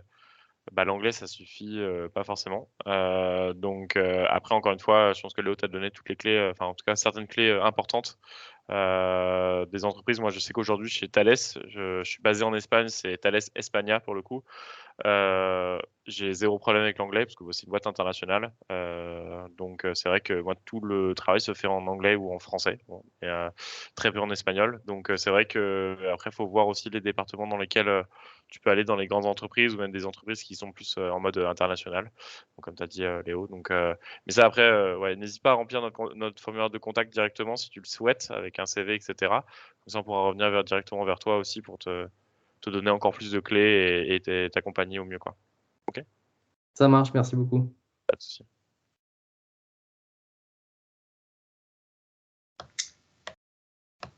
Charles a une question? Tu Oui. peux y aller si tu veux. Oui, bonjour tout le monde, vous m'entendez ou pas? Oui, très bien. Oui, nickel. Nickel. Bah, avant tout, merci beaucoup pour ces témoignages, c'est vraiment super intéressant. Donc ça donne plein de petites clés, j'ai mes petites notes. Et moi, c'était plus du coup une question un petit peu précise. Du coup, je suis en quatrième année, pardon, actuellement à l'ISEN-Brest. Et c'est la recherche d'alternance. Et je me posais aussi les questions concernant l'alternance, parce que j'aimerais faire un VIE par la suite. Est-ce qu'il y a vraiment une réflexion de rechercher une entreprise internationale pour ensuite demander, ou est-ce que c'est vraiment plus en passant par le site Business France et pas en passant par son entreprise dans laquelle on est? Je vais prendre le point Alors, si tu voulais. vas-y. Après, je te laisse compléter, Alan. J'étais dans le même cas que toi, du coup, en fin de quatrième année, qu'à la suite de mon stage, je voulais vraiment trouver une alternance internationale. Encore une fois, l'alternance, hein, je précise bien. Donc, le contrat de professionnalisation, comme est indiqué par l'ISEN, etc., et par la loi, c'est obligatoirement par une entreprise basée en France, avec des sièges sociaux en France. Enfin, non, c'est une entreprise d'origine française en tout cas. Donc ça, c'est obligatoire pour valider ton alternance et le contrat de professionnalisation en tant que tel. Bon, après ça, honnêtement, enfin, c'est facile à trouver en France entre guillemets, mais même à l'étranger, il y en a. Et c'est juste que faudra se faire les allers-retours, quoi. Mais concrètement, pour te donner mon expérience, j'ai fait mon alternance dans une entreprise AK, donc française à la base, mais enfin basée en France, etc. Et je suis passé après derrière chez Thales en VIE, sans passer par Business France, parce que enfin, j'ai eu l'opportunité, en fait, si tu veux, de rencontrer Thales avant la fin de mon diplôme, et ils m'ont repéré et ils m'ont accepté comme ça. Donc ça, c'est vrai que c'était un petit peu facile, entre guillemets, la bonne porte. Encore une fois, je t'encourage à multiplier les événements de ton école, notamment l'ISEN, et Thales est très implanté à l'ISEN. Donc c'est vrai que c'est facile si jamais tu cherches une entreprise internationale dans la tech comme Thales. C'est vrai que c'est assez facile. Il y a beaucoup de portes qui sont aussi, beaucoup de tes profs notamment doivent avoir une petite patte ou des gens qui connaissent chez Thales s'ils n'ont pas déjà été chez Thales. Mais ça, c'était vraiment un exemple isolé. Mais oui, après, je t'engage à chercher une alternance dans une entreprise avec qui a déjà des opportunités à l'étranger. Tu sais qu'ils ont des agences à l'étranger, etc., qu'ils ont la volonté d'envoyer des jeunes talents comme toi à l'étranger. Ça, c'est pour ça aussi que moi, j'étais allé chez AK plus que d'autres en ESN, parce qu'il y a des ESN qui sont uniquement françaises, ou en tout cas très très européennes, alors qu'AK avait une empreinte mondiale. Donc oui, moi je t'engage vraiment à chercher des entreprises qui ont une empreinte mondiale, ou européenne en tout cas, selon tes désirs. Ça t'aidera toujours plus, sachant que après une alternance, donc tu génères entre guillemets une année d'expérience. C'est souvent à l'issue de ça qu'ils te proposent des contrats locaux ou des VIE si tu as bien travaillé et qu'ils aiment ta façon de travailler et que tu as envie de continuer chez eux aussi. Souvent, ils aiment beaucoup investir dans des talents comme toi, quoi. Donc oui. Si je peux rajouter quelque chose, je pense qu'ici on est nombreux à avoir parlé et je pense qu'on a tous en fait une petite expérience différente et beaucoup ont trouvé quand même leur VIE pas suite à l'alternance. Donc déjà pour répondre à ta question, c'est tout à fait possible. Ça ferme pas de porte. C'est pas parce que tu vas pas aller faire une alternance dans une entreprise qui va te proposer un VIE que c'est cuit. Non, non, il y a plein d'offres déjà sur Business France que tu peux déjà voir et qui peuvent amener à un VIE. Moi, personnellement, mon expérience, c'est que j'ai fait une alternance à Thales DIS, donc euh, euh, une entreprise qui est dans plusieurs pays. Et à la fin de mon alternance, j'ai eu la chance d'avoir un VIE qui a été créé, entre guillemets, pour moi, c'est-à-dire que le poste n'était pas sur Business France. Ils ont créé le poste sur Business France et ils m'ont assigné dessus automatiquement. Donc, je dirais les deux sont faisables. je pense pas qu'il y ait un meilleur choix que l'autre. Alors forcément, si tu es en alternance et qu'on te propose ça, ben, c'est plus facile. Mais j'ai envie de dire, quand tu vas signer l'alternance, même si l'entreprise est à l'étranger, tu n'as pas la certitude que l'équipe dans laquelle tu seras va travailler avec des équipes à l'étranger ou aura la possibilité au bout d'un an de t'envoyer. Donc tu ne pourras jamais être sûr. Donc je te conseillerais plutôt de faire une alternance qui te plaît, où tu vas apprendre des choses et qui va être intéressante pour toi. Si tu as cet objectif d'aller à l'étranger, tu peux regarder les entreprises qui sont déjà à l'étranger, puisque on ne sait jamais, ça peut être un plus et ça peut déboucher vers un VIE. Mais même si ça ne le fait pas, t'inquiète pas, c'est pas pour ça que le VIE est fermé et tu arriveras à trouver un VIE après. Est-ce que je peux ajouter quelque chose aussi, Charles Bien sûr. et Alan? Alors, je ne sais pas si vous êtes d'accord avec moi, Antoine, Léo et Alan, alors je suis d'accord avec tout ce que vous avez dit, et j'ai peut-être un autre conseil, c'est qu'un VIE remplace un VIE. Je ne sais pas si C'est vrai. ça a été votre cas, Antoine, Alan ou pas. Ah, Non, pas Ouais, pour Alan, tout du à coup, fait. parce que c'est mais- fait. et Si, moi, si, moi, pour ouais, moi, tout c'est à fait, pareil. ouais. Pour moi, c'est pareil. Enfin, moi, l'offre a été construite avec moi, donc il n'y avait pas de VIE avant à ma place, quoi. Donc, Ok, pour moi, c'est Ouais, peut-être pas encore en tout cas. Parce que je ouais, connais d'accord. ça a Bah, été si... ouais. ça a été construit pour moi, mais un VIE venait de partir 3 mois avant, donc il y avait juste personne, mais j'ai quand même Ouais. remplacé quelqu'un. Ok, bah, Léo va peut-être pouvoir répondre enfin, savoir si un VIE remplace un VIE. Mais Charles, si je peux te donner un conseil, si tu as un pays qui t'intéresse, il y a beaucoup de groupes sur LinkedIn ou Facebook de VIE avec beaucoup de membres, beaucoup de VIE actifs. Euh, Moi, si j'étais à ta place, une simple question, est-ce qu'on peut se rencontrer? Tu peux décrocher un call avec un VIE sur place, avec des VIE qui sont en fin de contrat? Je pense que ça peut être une bonne astuce pour aller chercher un VIE dans un pays qui t'intéresse. Et notamment, je peux parler de Madrid, où le groupe VE à Madrid est pas mal rempli. Je pense qu'il Complètement, il y a du potentiel dans ce groupe. clairement. Singapour Ouais. Ouais, il y a aussi, si tu es intéressé par l'Asie. ouais. Ouais, effectivement, ça peut dépendre un peu de la taille des entreprises. C'est vrai que des fois, j'imagine dans les entreprises qui sont bien au courant, dans les gros groupes, de comment fonctionne ce contrat VIE, parce qu'en fait, il est très intéressant pour les entreprises. Voilà, quand ça existe depuis déjà plusieurs années, ça peut être effectivement une sorte de filiation, et du coup, ils enchaînent. Moi, dans mon cas, c'était vraiment une start-up. On était 5 seulement à Stockholm et 30 en tout en Europe. Donc, en gros, 5 dans chaque pays qu'on couvrait. Et ils venaient tout juste, en fait, de découvrir un petit peu ce système.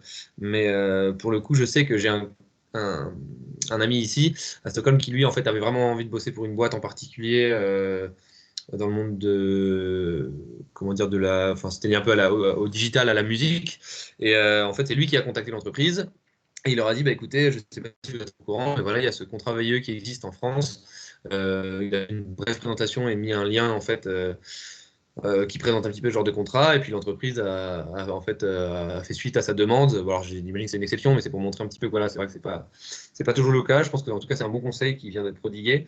Après il n'y a pas que le VIE. J'imagine que des fois, bon, en fait, on ne sait pas trop où aller chercher entre le pays et l'entreprise. Ça paraît un petit peu enfin, c'est très vaste.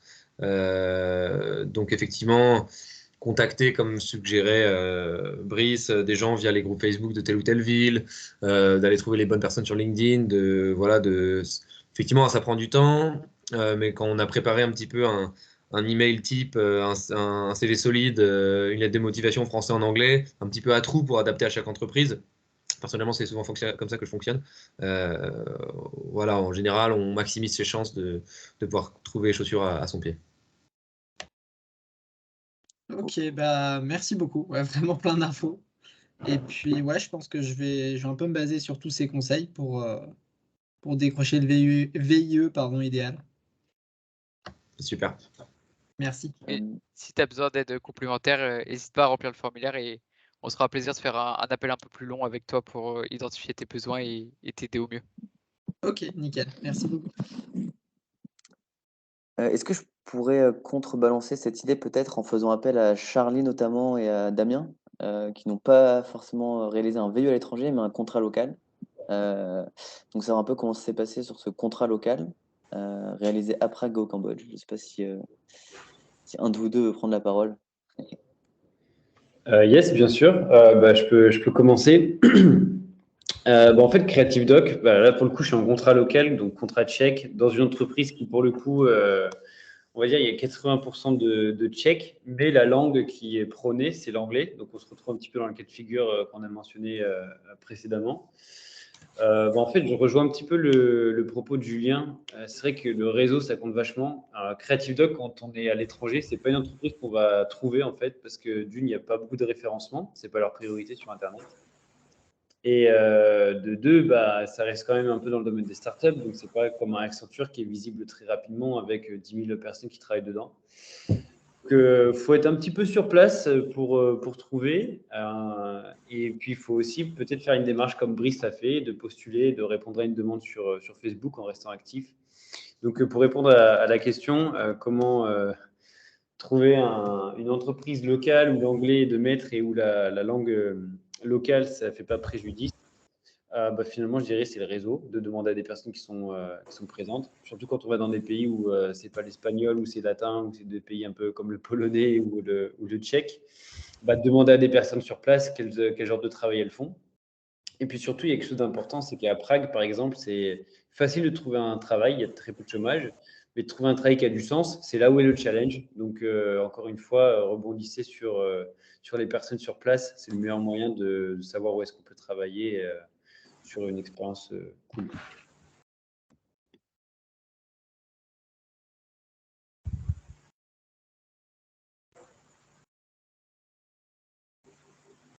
Ok, merci Charlie.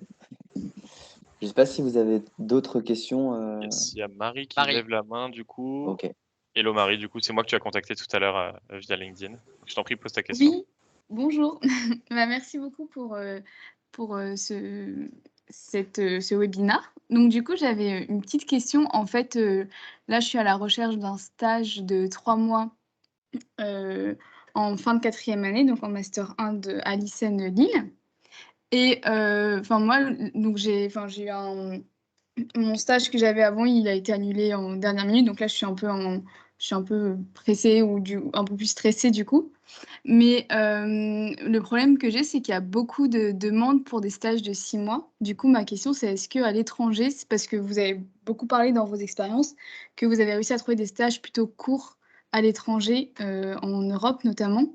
Donc, est-ce qu'à l'étranger, c'est assez répandu de faire des stages de 3 mois, plus peut-être qu'en France au final? Quelqu'un veut y répondre?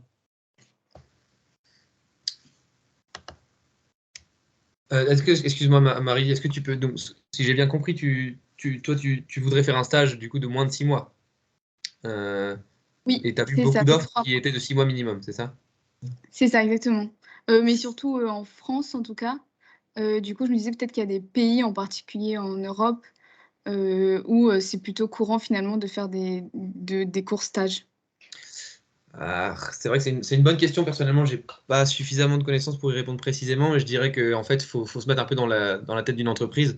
Alors, ça dépend effectivement des rémunérations, des barèmes, etc. Mais en général, l'entreprise, le plus longtemps où tu restes, le mieux c'est. Donc, ça paraît assez normal en fait que voilà, sur 3 mois, en fait, il y a à peu près 1 mois de formation. Donc, il y a à peine 2 mois où on est à peu près, on va dire, on apporte une plus-value à l'entreprise. Donc je pense que c'est assez, comment dire, assez inégal et je suis d'accord. Je me souviens aussi quand je recherchais des stages que je voyais souvent des trucs de 6 mois. C'est vrai que du coup nous ça colle pas forcément à la période qu'on recherche dans des écoles comme l'ISEN. Voilà, ouais, entre les vacances et les temps qu'on a, ça reste du 4 mois, 5 mois grand maximum, mais rarement 6 mois.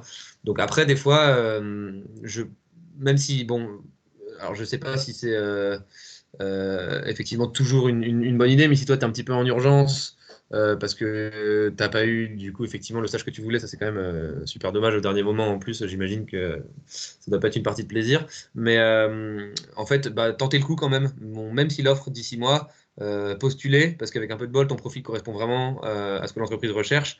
Et voilà, présenter la situation en étant honnête, en disant voilà, moi je peux faire 3-4 mois maximum.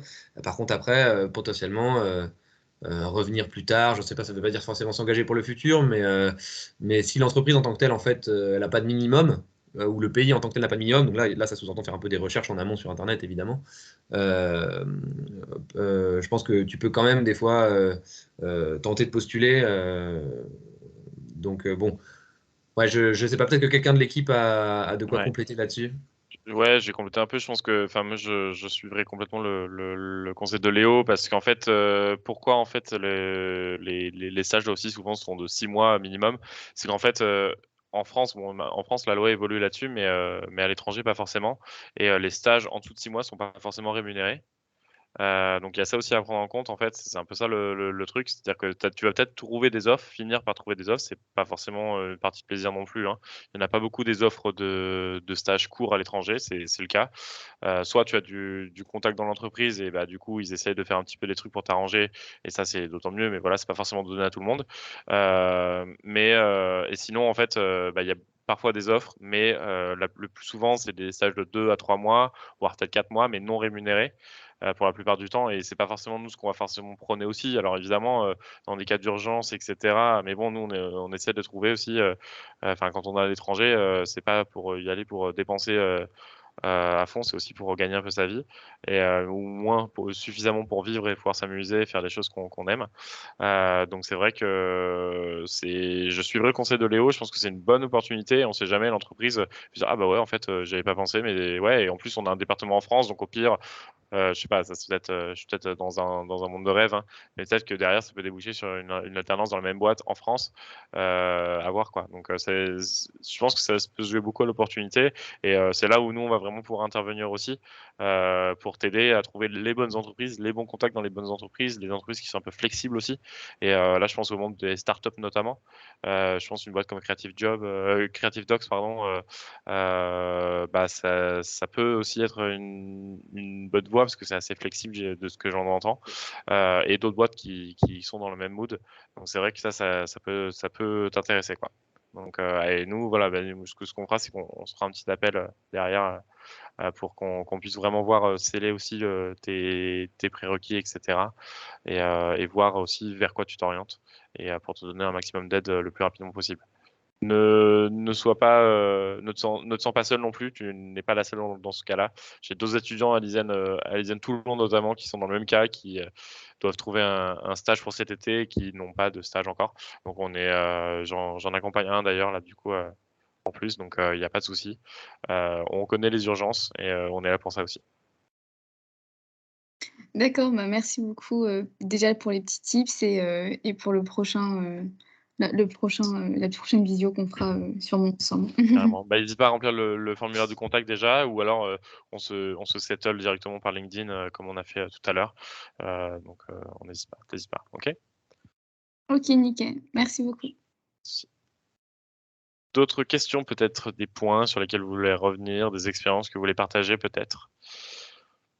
N'hésitez pas, on est là pour ça. On est là pour ça. Je vois que le nombre diminue un petit peu de participants et qu'on arrive bientôt sur la fin des 2 heures, mais faut pas hésiter. Et, on est là pour, même sur des questions plutôt perso, sur ça y est, bah, j'ai trouvé mon stage, mais je sais pas comment m'organiser pour trouver un appartement, etc. C'est des questions un peu plus annexes, mais sur lesquelles on peut tout à fait apporter des éléments de réponse, donc faut pas hésiter.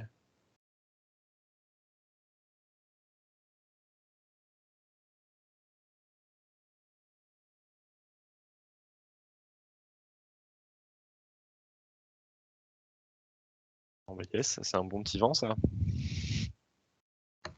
Ah, Élise. Ah, Élise, Élise a super. une question. Bonjour, est-ce que vous m'entendez Bonjour. bien? Oui. Nickel, Oui, on t'entend super. bien. Super. Déjà, merci beaucoup. Me revoilà comme la dernière fois. Et ça Pas de fait problème. du bien de savoir toutes vos expériences plus précises d'ailleurs. Donc merci. Et merci aussi, c'était Marie, parce que sa question m'a aidé aussi. Même comme vous dites, trouver des stages rémunérés de 3 mois, c'est un peu compliqué, mais je sais pas si c'est quand même possible. Mais c'est sûrement plus rare. Voilà, je voulais pas te dire que c'était complètement impossible et tout ça, mais c'est d'autant plus rare, ouais. Encore une fois, voilà, faut voir les entreprises qui un peu se renseigner sur les Oui. entreprises. Et je pense que aussi, tu sais, ce qu'on a dit, mais je vais le répéter, c'est passer par les groupes Facebook aussi, des réseaux à l'étranger, des Français à l'étranger notamment. Bah, ça peut aussi peut-être aussi une bonne astuce parce que suffit que tu matches avec quelqu'un sur un groupe Facebook et en fait ils te disent non mais t'inquiète, enfin mon entreprise je la connais, elle est flexible, il n'y a pas de problème pour trouver un stage, etc. Ça peut aussi marcher très très bien comme ça quoi. Donc Oui, elle est un peu partout. voilà. Donc multiplier mettre plusieurs cordes à son arc, je pense que je dirais.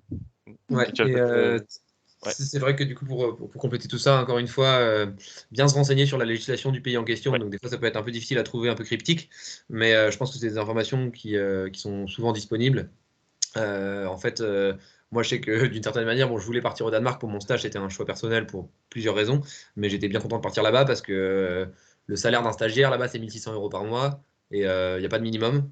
Donc, effectivement, j'étais content de pouvoir, enfin, en amont déjà, savoir qu'en voulant partir là-bas, j'avais au moins la sécurité d'un salaire suffisamment élevé pour vivre bien là-bas, quoi. C'est ça. Ce qui effectivement n'est pas le cas, j'imagine, si tu pars, on va dire, ouais, peut-être en Roumanie ou dans des pays qui sont un petit peu En plus Pologne, ouais. financièrement plus compliqués. Enfin, quoi je dis ça, j'ai pas, j'en sais rien en fait. Pour Mais te donner un ordre d'idée, du coup, moi sur la Pologne, je t'ai payé donc en złote, donc ils n'ont pas l'euro là-bas, donc 2400 złote, ça fait 450 euros ah oui, par c'est pas mois, grand-chose. donc ça fait pas grand-chose. Oui, Bon c'est pas après, la même monnaie que l'euro, voilà, du coup, ça change tu vis tout. différemment avec 450 euros en Pologne qu'en France, mais encore une fois, ça reste pas grand-chose. Honnêtement, c'est le salaire minimum qu'ils m'ont filé. Et pour 3 mois, enfin moi j'avais l'avantage de connaître quelqu'un sur place, donc j'avais pas de loyer à payer. Mais encore une fois, ça c'est un truc personnel, mais même les loyers sont quand même relativement, enfin ça dépend où tu vas, mais cher aussi. Donc 450, c'est vraiment pas beaucoup quoi. Donc voilà. Ouais. Mais je sais pas si tu as peut-être Et- d'autres éléments à ta question, peut-être, Élise. Oui, mais là, en fait, j'avais autre chose. C'était pas ma question de base, mais je voulais quand même voir. Ok. Je voulais vous demander, enfin, ce qui m'était venu à l'idée aussi, c'est parce que vous nous avez donné des conseils, et notamment le fait de prendre son courage à deux mains, sauter le pas et d'oser. Et je voulais savoir un peu vous, votre déclic, ou qu'est-ce qui a fait que le moment où vous avez eu un peu moins peur, ou ce qui vous a permis, parce que la peur quand même permet d'avancer, mais ce qui vous a permis justement d'avancer et de sauter le pas. Et est-ce que je peux commencer par répondre si mes camarades. Vas-y. Vas-y. Et peut-être en revenant sur ce que tu as dit avant, Élise, et ce que vous avez dit avant, mes chers camarades, il faut peut-être pas oublier aussi il y a des aides de la région, notamment Ouais. notre premier étudiant qu'on a aidé, donc Alexis, il a bénéficié d'une aide de la région Bretagne pour pouvoir partir au Cambodge. Et il y a aussi également les aides Erasmus. Donc je sais qu'il y a des D'accord. étudiants qui sont de l'ISEN Brest et qui ont bénéficié de cette aide. Donc si un stage n'est pas forcément payé, vous pouvez bénéficier d'aide financière. Et en complément, juste pour souligner ça, donc là, si Charlie est encore sur le call, il y a à peu près 2 semaines, on a un étudiant qu'on a envoyé donc, à Prague et qui signe un contrat d'1 mois rémunéré. Donc voilà, c'est un stage court d'1 mois et qui est rémunéré. Donc je pense que je pense que si on s'en donne les moyens, comme tu as dit Élise, et qu'on prend son courage à deux mains, je pense que toute opportunité est juste à côté. Et Et Brice, ouais. tu dis ouais, de la région. Tu as aussi, faut savoir aussi qu'il y a des aides du département en fonction duquel vous êtes et de la mairie. C'est possible aussi d'avoir des aides de la mairie. Donc il faut vraiment un peu checker tout le monde et puis voir Un peu partout. s'ils ont des opportunités pour vous pour des petites rémunérations ou des petites bourses de stage à l'étranger. Alors ça peut-être pas grand-chose, mais ça peut toujours aider pour payer un petit billet d'avion ou quelque chose comme ça, quoi. Un déménagement, ce genre de choses, ouais, Ouais. c'est sûr. Donc c'est toujours Sachant bon à prendre. que, ouais. Et puis aussi, je reviens, après on répond à ta question vraiment, Élise. Sur le déclic. Sur le déclic, mais je reviens juste sur les aides Erasmus aussi. Du coup, quand je suis parti en Pologne, j'ai bénéficié, mais c'est un peu a posteriori. Enfin, pas a posteriori, mais disons que en fait, c'est l'ISEN qui est venu me voir carrément, alors que quand je faisais un stage en Pologne, j'avais vraiment trouvé par mes propres moyens, etc. J'utilisais pas du tout le réseau ISEN pour ça. Et en fait, c'est Régine Berlier, du coup, notre responsable international à l'ISEN Toulon, qui est venu vers moi, me dit ah mais tu fais un stage en Europe, tu sais que tu peux bénéficier des offres Erasmus, etc. Je dis ah bon et tout, il me dit oui, passe-moi ton contrat de stage. Et j'ai gagné quand même, enfin la prime en fait est plus élevée parce que vous savez que, enfin pour certains qui l'ont déjà fait l'Erasmus, on a une bourse aussi Erasmus quand on part pour les études, mais quand on part pour un stage, on a aussi une bourse et qui est encore plus importante que celle quand on fait un Erasmus pour les études. Et donc, enfin moi je me suis fait un double salaire salaire concrètement sur les 3 mois de stage. Hein. Honnêtement, ce que me donnait finalement Erasmus pour mon stage, ça a été autant que ce que m'a donné l'entreprise pour mon salaire, quoi. Donc c'est vrai que l'ISEN peut tout à fait accompagner là-dessus. Et je sais que c'est assez simple puisqu'ils ont normalement déjà des partenariats avec Erasmus. Donc ils ont juste à se renseigner avec la partie stage, internship de Erasmus pour aussi te faire bénéficier de tout ça. Et c'est assez facile et assez simple. Je me souviens que moi, ça m'avait pris 1 semaine pour remplir tous les documents. Au bout de 2 semaines, j'avais déjà eu 80%, parce que c'est toujours quand même pareil que Erasmus. Ils te versent 80% de la prime directe. Et ensuite, ils te versent 20% plus les jours que tu fais en plus, si tu en fais en plus, à la fin. Et donc ça peut être aussi un avantage au cas où si tu vois que le salaire qu'ils te filent au stage n'est pas énorme. Et du coup, je réponds vraiment à ta question, qu'est-ce qui a été le déclic? Pour moi, du coup, ça a été avant même que je rentre à l'ISEN. J'ai fait une période, c'était un peu le moment où j'ai réalisé que l'anglais c'était important, comme je disais au début dans ma présentation. J'ai dit à mes parents, j'ai dit, écoutez, en fait, je crois que cet été, j'ai pas envie de faire un été comme les autres où on part en vacances et tout ça, super, comme on fait d'habitude. Mais là, j'ai envie de partir aussi tout seul. Et en fait, c'était un peu poussé par mes parents, c'est sûr, mais je suis parti avec un organisme. Mais en fait, c'est un organisme qui envoie des jeunes aux alentours des 17-18 ans, quoi. Entre 16 et 18 ans, je crois que c'était. Tout seul dans des familles, mais tu dépends d'un organisme, donc tu as quand même un organisme autour de toi, tu es appelé par des conseillers, etc. Mais tu es envoyé tout seul, et moi c'était tout seul, donc 2 semaines alors 2 semaines, c'est pas très long, mais quand on est seul pour une première expérience dans une famille Oui, qui ne quand parle même, pas fallait français, faire. c'est un peu long. En tout cas au départ, c'est un peu long, et en fait, il faut le faire. Et c'était en Irlande, donc vraiment à la campagne en Irlande, donc dans le sud de Limerick, vraiment en centre Irlande, où en fait j'étais dans une famille d'exploitants de pommes de terre, tu vois. Donc c'est un peu le cliché de l'Irlande, mais pour le coup c'est la vraie Irlande, et ça fait vraiment plaisir. Ça m'a vraiment fait mon déclic, parce que c'est là où j'arrivais avec mon micro niveau d'anglais. J'avais eu déjà mes résultats du bac, j'avais eu 17 au bac en anglais, mais bon, je savais pas trop comment j'avais fait, quoi. C'était pas avec ma participation en anglais que j'avais ce niveau-là, mais bon, ok, admettons. Et j'arrive et tout, bon, je baragouine 3 mots, et en fait, il y avait des enfants et les parents et tout ça, et c'était vraiment super parce que ils t'accueillent vraiment pendant 2 semaines. Et le gros déclic, c'est que je me souviens que ça m'a réveillé la nuit, je commençais à rêver en anglais. Ouais, Je sais pas si ça vous ça l'avez aide. déjà fait, pour ceux qui parlent couramment anglais aussi. Enfin, moi, ça m'arrive tout le temps aujourd'hui, mais la première fois que ça t'arrive, moi, ça m'a fait très très bizarre. Je me dis, attends, mais qu'est-ce qui se passe? Je suis malade, je sais pas, il y avait un truc, tu vois. Je me dis, ça y est, il se passe un truc. Et en fait, non, non, c'est juste que l'immersion, c'était au bout, je sais pas, du 5e jour, quelque chose comme ça. C'était vraiment l'immersion, en fait. Et c'est là où je me suis dit, attends, mais j'ai jamais ressenti ça avant.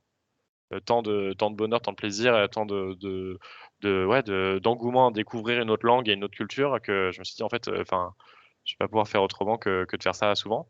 Et après, après est arrivé la prépa à l'ISEN, donc ça a un peu décalé mes plans, mais au final, même les étés, tout ça, j'étais toujours été intéressé. Et c'est comme ça que pour moi, c'était vraiment le déclic. Et après, évidemment, l'Erasmus a confirmé complètement mon amour pour l'étranger. Mais c'était vraiment ça, ouais. Ça permet d'avancer encore plus loin et plus haut, c'est cool. Vraiment, ouais. Exactement. Du coup, peut-être que je peux répondre aussi. Donc, moi, je l'ai dit au début, c'était mon voyage aux États-Unis. Donc, il faut savoir que moi, alors oui, je suis à Singapour, donc ça va paraître bizarre. Mais depuis que j'ai 3 ans, je vais aller vivre aux États-Unis. Et donc, du coup, le voyage aux États-Unis, c'était un peu, tu vois, mon rêve. Et donc, du coup, vraiment, quand j'ai eu l'opportunité de le faire, donc ça faisait des années que j'économisais et tout, je me suis dit, ben, allez, let's go. Ok, j'ai des appréhensions parce que premier voyage seul, 1 mois, apprendre l'anglais, faire différentes villes aux États-Unis, un pays qu'on connaît pas et tout. Mon niveau d'anglais était moyen, pour être gentil. Et donc, du coup, voilà, c'était vraiment l'aventure. Après, je pense que c'est vraiment ça. Donc, ça a été mon déclic, ça a été mon voyage, forcément. Mais je dirais même plus en amont, le déclic, c'était vraiment de sauter le pas, de rentrer dans l'avion, de réserver les billets. Et en fait, je pense qu'il faut, en tout cas, moi, j'essaie de vivre comme ça, toujours sortir de sa zone de confort. Pour moi, c'est comme ça qu'on avance, c'est comme ça qu'on grandit, c'est comme ça qu'on va vivre des choses qu'on ne s'y attend pas. Dans la vie, on a tous le choix. On peut rester chez nous avec nos amis proches et voilà, avoir une vie, j'ai envie de dire, à mon sens, monotone. Il y en a qui se contentent de ça et qui sont très, très heureux, hein. Je juge pas. C'est juste que moi, je suis pas comme ça. Et au contraire, essayer de te forcer un peu à faire ce qui te fait peur. Alors, dans une certaine mesure, bien sûr, là, on parle de l'étranger, se forcer à aller à l'étranger. Je pense que oui, ça fait peur, mais c'est que du positif. Et en fait, à la fin, tu te dis juste une chose, pourquoi je l'ai pas fait avant?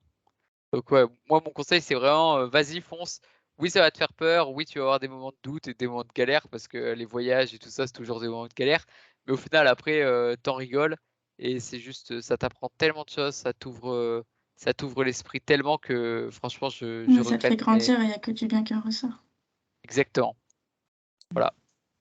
Après, Merci. si on peut nuancer, je sais pas après si tu as peur de partir ou pas, ou si tu poses la question un peu pour avoir un peu notre ressenti.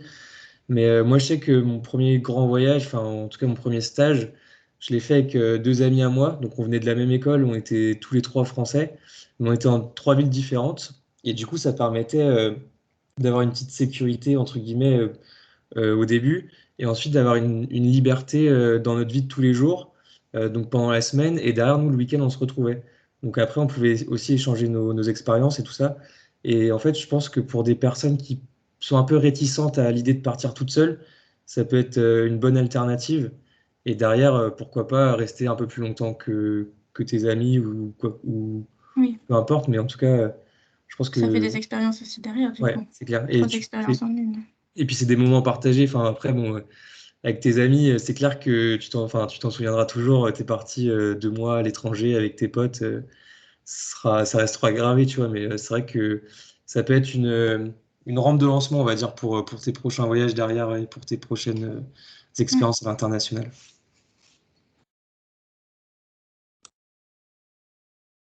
Merci beaucoup. On va prendre en note. Yes, super. Merci à toi. N'hésite pas si tu as d'autres questions à nous remplir le formulaire de contact aussi, si tu veux qu'on t'accompagne, il y a pas de souci, même via Je l'Instagram ou la page LinkedIn, faut pas je suis hésiter. on est déjà en contact avec Elise sur LinkedIn. Ah bah yes, ok. Mais justement, je voulais savoir aussi, comme Oui. vous avez dit dans la présentation, que ça va très vite. Comme nous, c'était surtout pour la mobilité à l'étranger, mais en 2024 pour 3 mois, justement, comme c'est la 4e année d'ICEN. Est-ce que ça serait pas trop tôt? On a quand même le temps, vu que du coup, on pourrait avoir plus de temps pour trouver un stage rémunéré, ou même se préparer à des entretiens d'embauche, ou justement apprendre l'anglais plus rapidement. Bah, Carrément. je pense que c'est jamais trop tôt pour avoir une vision de ce qu'on veut faire plus tard et surtout l'étranger, parce que ça peut permettre pour vous d'affiner où est-ce que vous voulez aller, dans Ouais. quel pays, peut-être un stage en quoi, peut-être informatique et LEC, je sais pas encore toi ce qui te plaît. Donc tout ça, c'est bien d'y réfléchir avant. Et oui, si tu veux aller dans certains pays et que tu as besoin peut-être ça peut te permettre d'apprendre les bases d'une troisième langue pour être un peu plus à l'aise dans le pays. Je pense que c'est jamais trop tôt. Et voilà, de toute façon, au final, il vaut mieux s'y prendre à l'avance que dire dans 2 semaines, il faut que je parte absolument. Parce que Oui. nous, on a C'est dit, vrai. voilà, la moyenne, c'est dans 2 semaines, on trouve. En 2 semaines, on trouve. Mais quand tu dois vraiment partir en 2 semaines, sinon tu valides pas le diplôme, bah, Ouais, c'est jamais idéal. c'est différent. Là, si t'as du temps, bah, c'est mieux et on pourra t'accompagner mieux et tu pourras faire des choix plus réfléchis. Oui, on Mais saura prendre le temps aussi, de faire les recherches, notamment pour la ouais, tout à législation fait. et des trucs comme ça. Mais aussi, ça me fait penser, je voulais juste revenir sur Marie qui nous a dit qu'elle était un peu dans le rush. Marie, si tu encore là, juste, tu as dit que tu étais un peu paniquée, ce qui est normal, mais pas besoin de stresser. Ça va se résoudre, tout se résout dans la vie. On a des moments de stress et tout, mais il faut relativiser, il faut prendre les choses calmes. Et voilà, nous, derrière, si tu es d'accord, on va t'aider, on va trouver une solution, on va se mettre à fond sur ton cas et voilà, on va faire en sorte que ça marche. Il y a toujours des plans B dans la vie. Complètement. Et puis, je reviens un peu sur ce que disait Alan aussi, Elise, pour toi, qui te prépare finalement vraiment 2 ans en avance. C'est tout à ton honneur. Ça te pourra, même si tu arrives par exemple la première année ou là sur les prochains mois de l'été où on a un peu plus de temps, etc., pour regarder aussi, peut-être tu vas commencer à repérer des pays dans lesquels tu souhaites aller. Et en fait, peut-être que tu vas te dire, ah bah ok, ce pays-là, je prends l'exemple allez, on va te prendre l'exemple des Pays-Bas, par exemple. Voilà. Les Pays-Bas, finalement, c'est pas trop loin, etc. Ça te permettrait aussi d'aller déjà dans une expérience de tourisme vraiment générale là-bas dans C'est le ce que je pays. me disais, ouais. Ça sera jamais la même expérience, mais ça te permet au moins d'avoir un premier feeling, tu vois. Ça te permet toujours de voir un petit peu, le mood du pays. Je sais que j'ai fait ça pour Madrid. Je savais que je partais à Madrid au mois de janvier et du coup au mois d'octobre avec ma sœur voilà, ça me permet de voyager du coup avec ma sœur aussi, tu vois, de leur faire profiter un peu de l'expérience. On est parti 5 jours à Madrid, vraiment explorer la ville et aller dans les bars. Bon, ça c'est normal, mais Et le je veux dire. tourisme, c'est bien. Voilà, mais faire le tourisme, la culture, ce qui est un petit peu autour aussi, parler, voir avec les Espagnols quel était l'état d'esprit. Et ça m'a permis de me dire aussi, parce que je connaissais pas du tout Madrid avant d'y aller. Donc c'était bien aussi, ça te permet de voir, c'est un peu comme quand tu regardes le trailer d'un film avant de mater le film en entier. Bon, moi je sais que je déteste faire ça pour des films, je préfère pas me spoiler du tout. Mais encore une fois, là on est sur peut-être un créneau un peu différent où vraiment tu vas impliquer ta vie tous les jours et être indépendant dans un pays comme ça. Ça peut être aussi rassurant de se dire bon bah ok, je vais voir un peu ce que c'est que le pays de façon touristique déjà et voir un petit peu aussi le mood, essayer d'aller repérer des quartiers qui sont peut-être moins touristiques justement et voir un petit peu. Moi c'était aussi l'occasion par exemple, moi j'ai visité des appartements dès le mois d'octobre alors que je n'ai qu'au mois de janvier, c'est un peu tôt hein, mais au moins pour voir aussi à quoi m'attendre, tu vois. Ça, c'est des choses que tu pourras faire, peut-être pas tout de suite, mais quand tu sais que tu te focalises sur un pays ou sur une ville, en tout cas, ça peut être aussi important de faire tout ça et de donner l'occasion de visiter aussi plusieurs pays, de donner l'opportunité d'aller voir plusieurs pays avant vraiment même de te décider. Donc, je pense que c'est tout à ton honneur de bien te préparer. Ouais. Merci. Au moins, on peut visualiser aussi un peu plus facilement. Exactement. Super. On arrive sur les 10 dernières minutes là. Je sais pas s'il y a encore des questions, s'il y en a encore qui veulent participer. Je vois qu'il y a Aurélie de Melomuster qui est là, qui nous a rejoint peut-être que maintenant, ou juste un petit peu avant. Donc c'est sympa de venir nous voir, Aurélie. Voilà, voir ce que font les étudiants de l'ISEN. Oui, j'ai pu vous rejoindre que maintenant, mais c'est intéressant d'avoir vos expériences et voir les questions que se posent les étudiants. Donc, je salue l'initiative que vous avez prise là-dessus. Ok, bah écoute, c'est super. Merci à toi, Aurélie. Du coup, pour ceux qui la connaissent pas, c'est la directrice de la communication de l'ISEN Toulon. Donc c'est vrai qu'on a pu beaucoup échanger nous durant nos études. C'est toujours plaisir d'avoir un peu plus de contact encore, quoi. Yes. On maintient le contact avec plaisir. Carrément.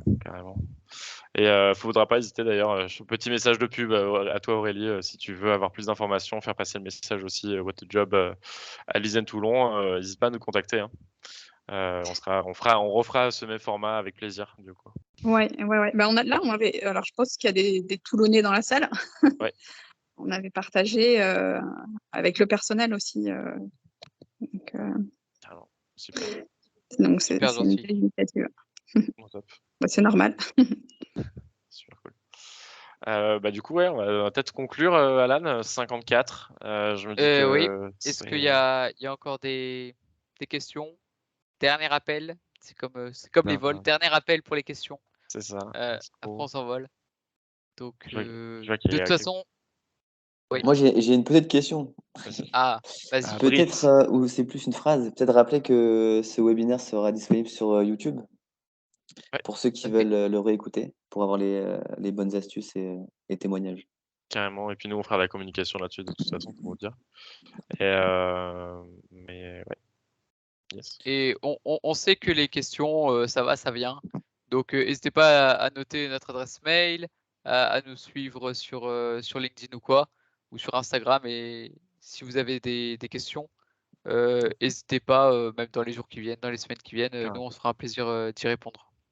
Tu peux peut-être, je ne sais pas si Alan t'a montré la slide justement avec nos contacts individuels. À la fin, ouais. Tout à fait, bonne idée. Donc là, voilà, si vous voulez nous contacter individuellement, donc il y a les différentes personnes qui ont parlé aujourd'hui.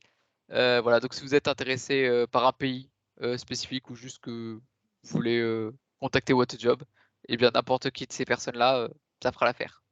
Yes. Et n'hésitez pas vraiment à décrocher votre téléphone. Je sais que, Personnellement, je fonctionne beaucoup comme ça. Faut pas avoir peur d'envoyer un petit texto au début et puis après de passer un appel directement. Il y a vraiment pas de souci. Enfin, je sais que pour moi, ça marche bien comme ça. J'aime bien fonctionner comme ça. Donc, faut pas hésiter à avoir le contact direct.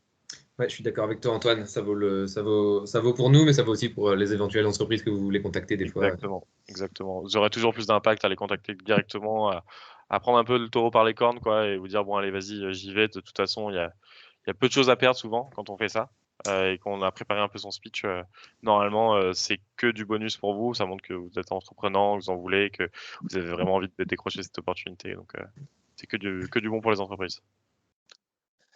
Et donc j'aimerais conclure pour dire merci à tous les intervenants et à tous ceux qui nous ont écoutés sur ce premier webinaire. Et j'espère qu'on en fera souvent dans l'avenir. Et puis, je pense que notre équipe, maintenant, va se concentrer sur les étudiants et les jeunes diplômés qui restent à placer, on va dire, dans une entreprise à l'étranger. Et donc voilà, merci à toutes et à tous. Merci beaucoup. Merci beaucoup. Merci tout le monde. Merci beaucoup. Merci beaucoup. Merci. Bonne fin de journée, bonne nuit pour notre Singapourien Soit favori Singapour. et notre Cambodgien favori. Je crois qu'il est déjà Dormez parti au lit. Ouais. Ah là. Parce que là, il est quoi, bientôt 2h du matin pour Alan, là, donc ça commence à Oui. faire. Mais Donc, c'est un plaisir. Ça vaut le coup. yes. Et puis, bonne soirée aux Européens, donc, et à très très bientôt. Bonne soirée encore, merci. On reste en contact. Au revoir tout le monde. Au Au revoir. revoir. Au revoir. Au revoir. Merci, au revoir. Au revoir.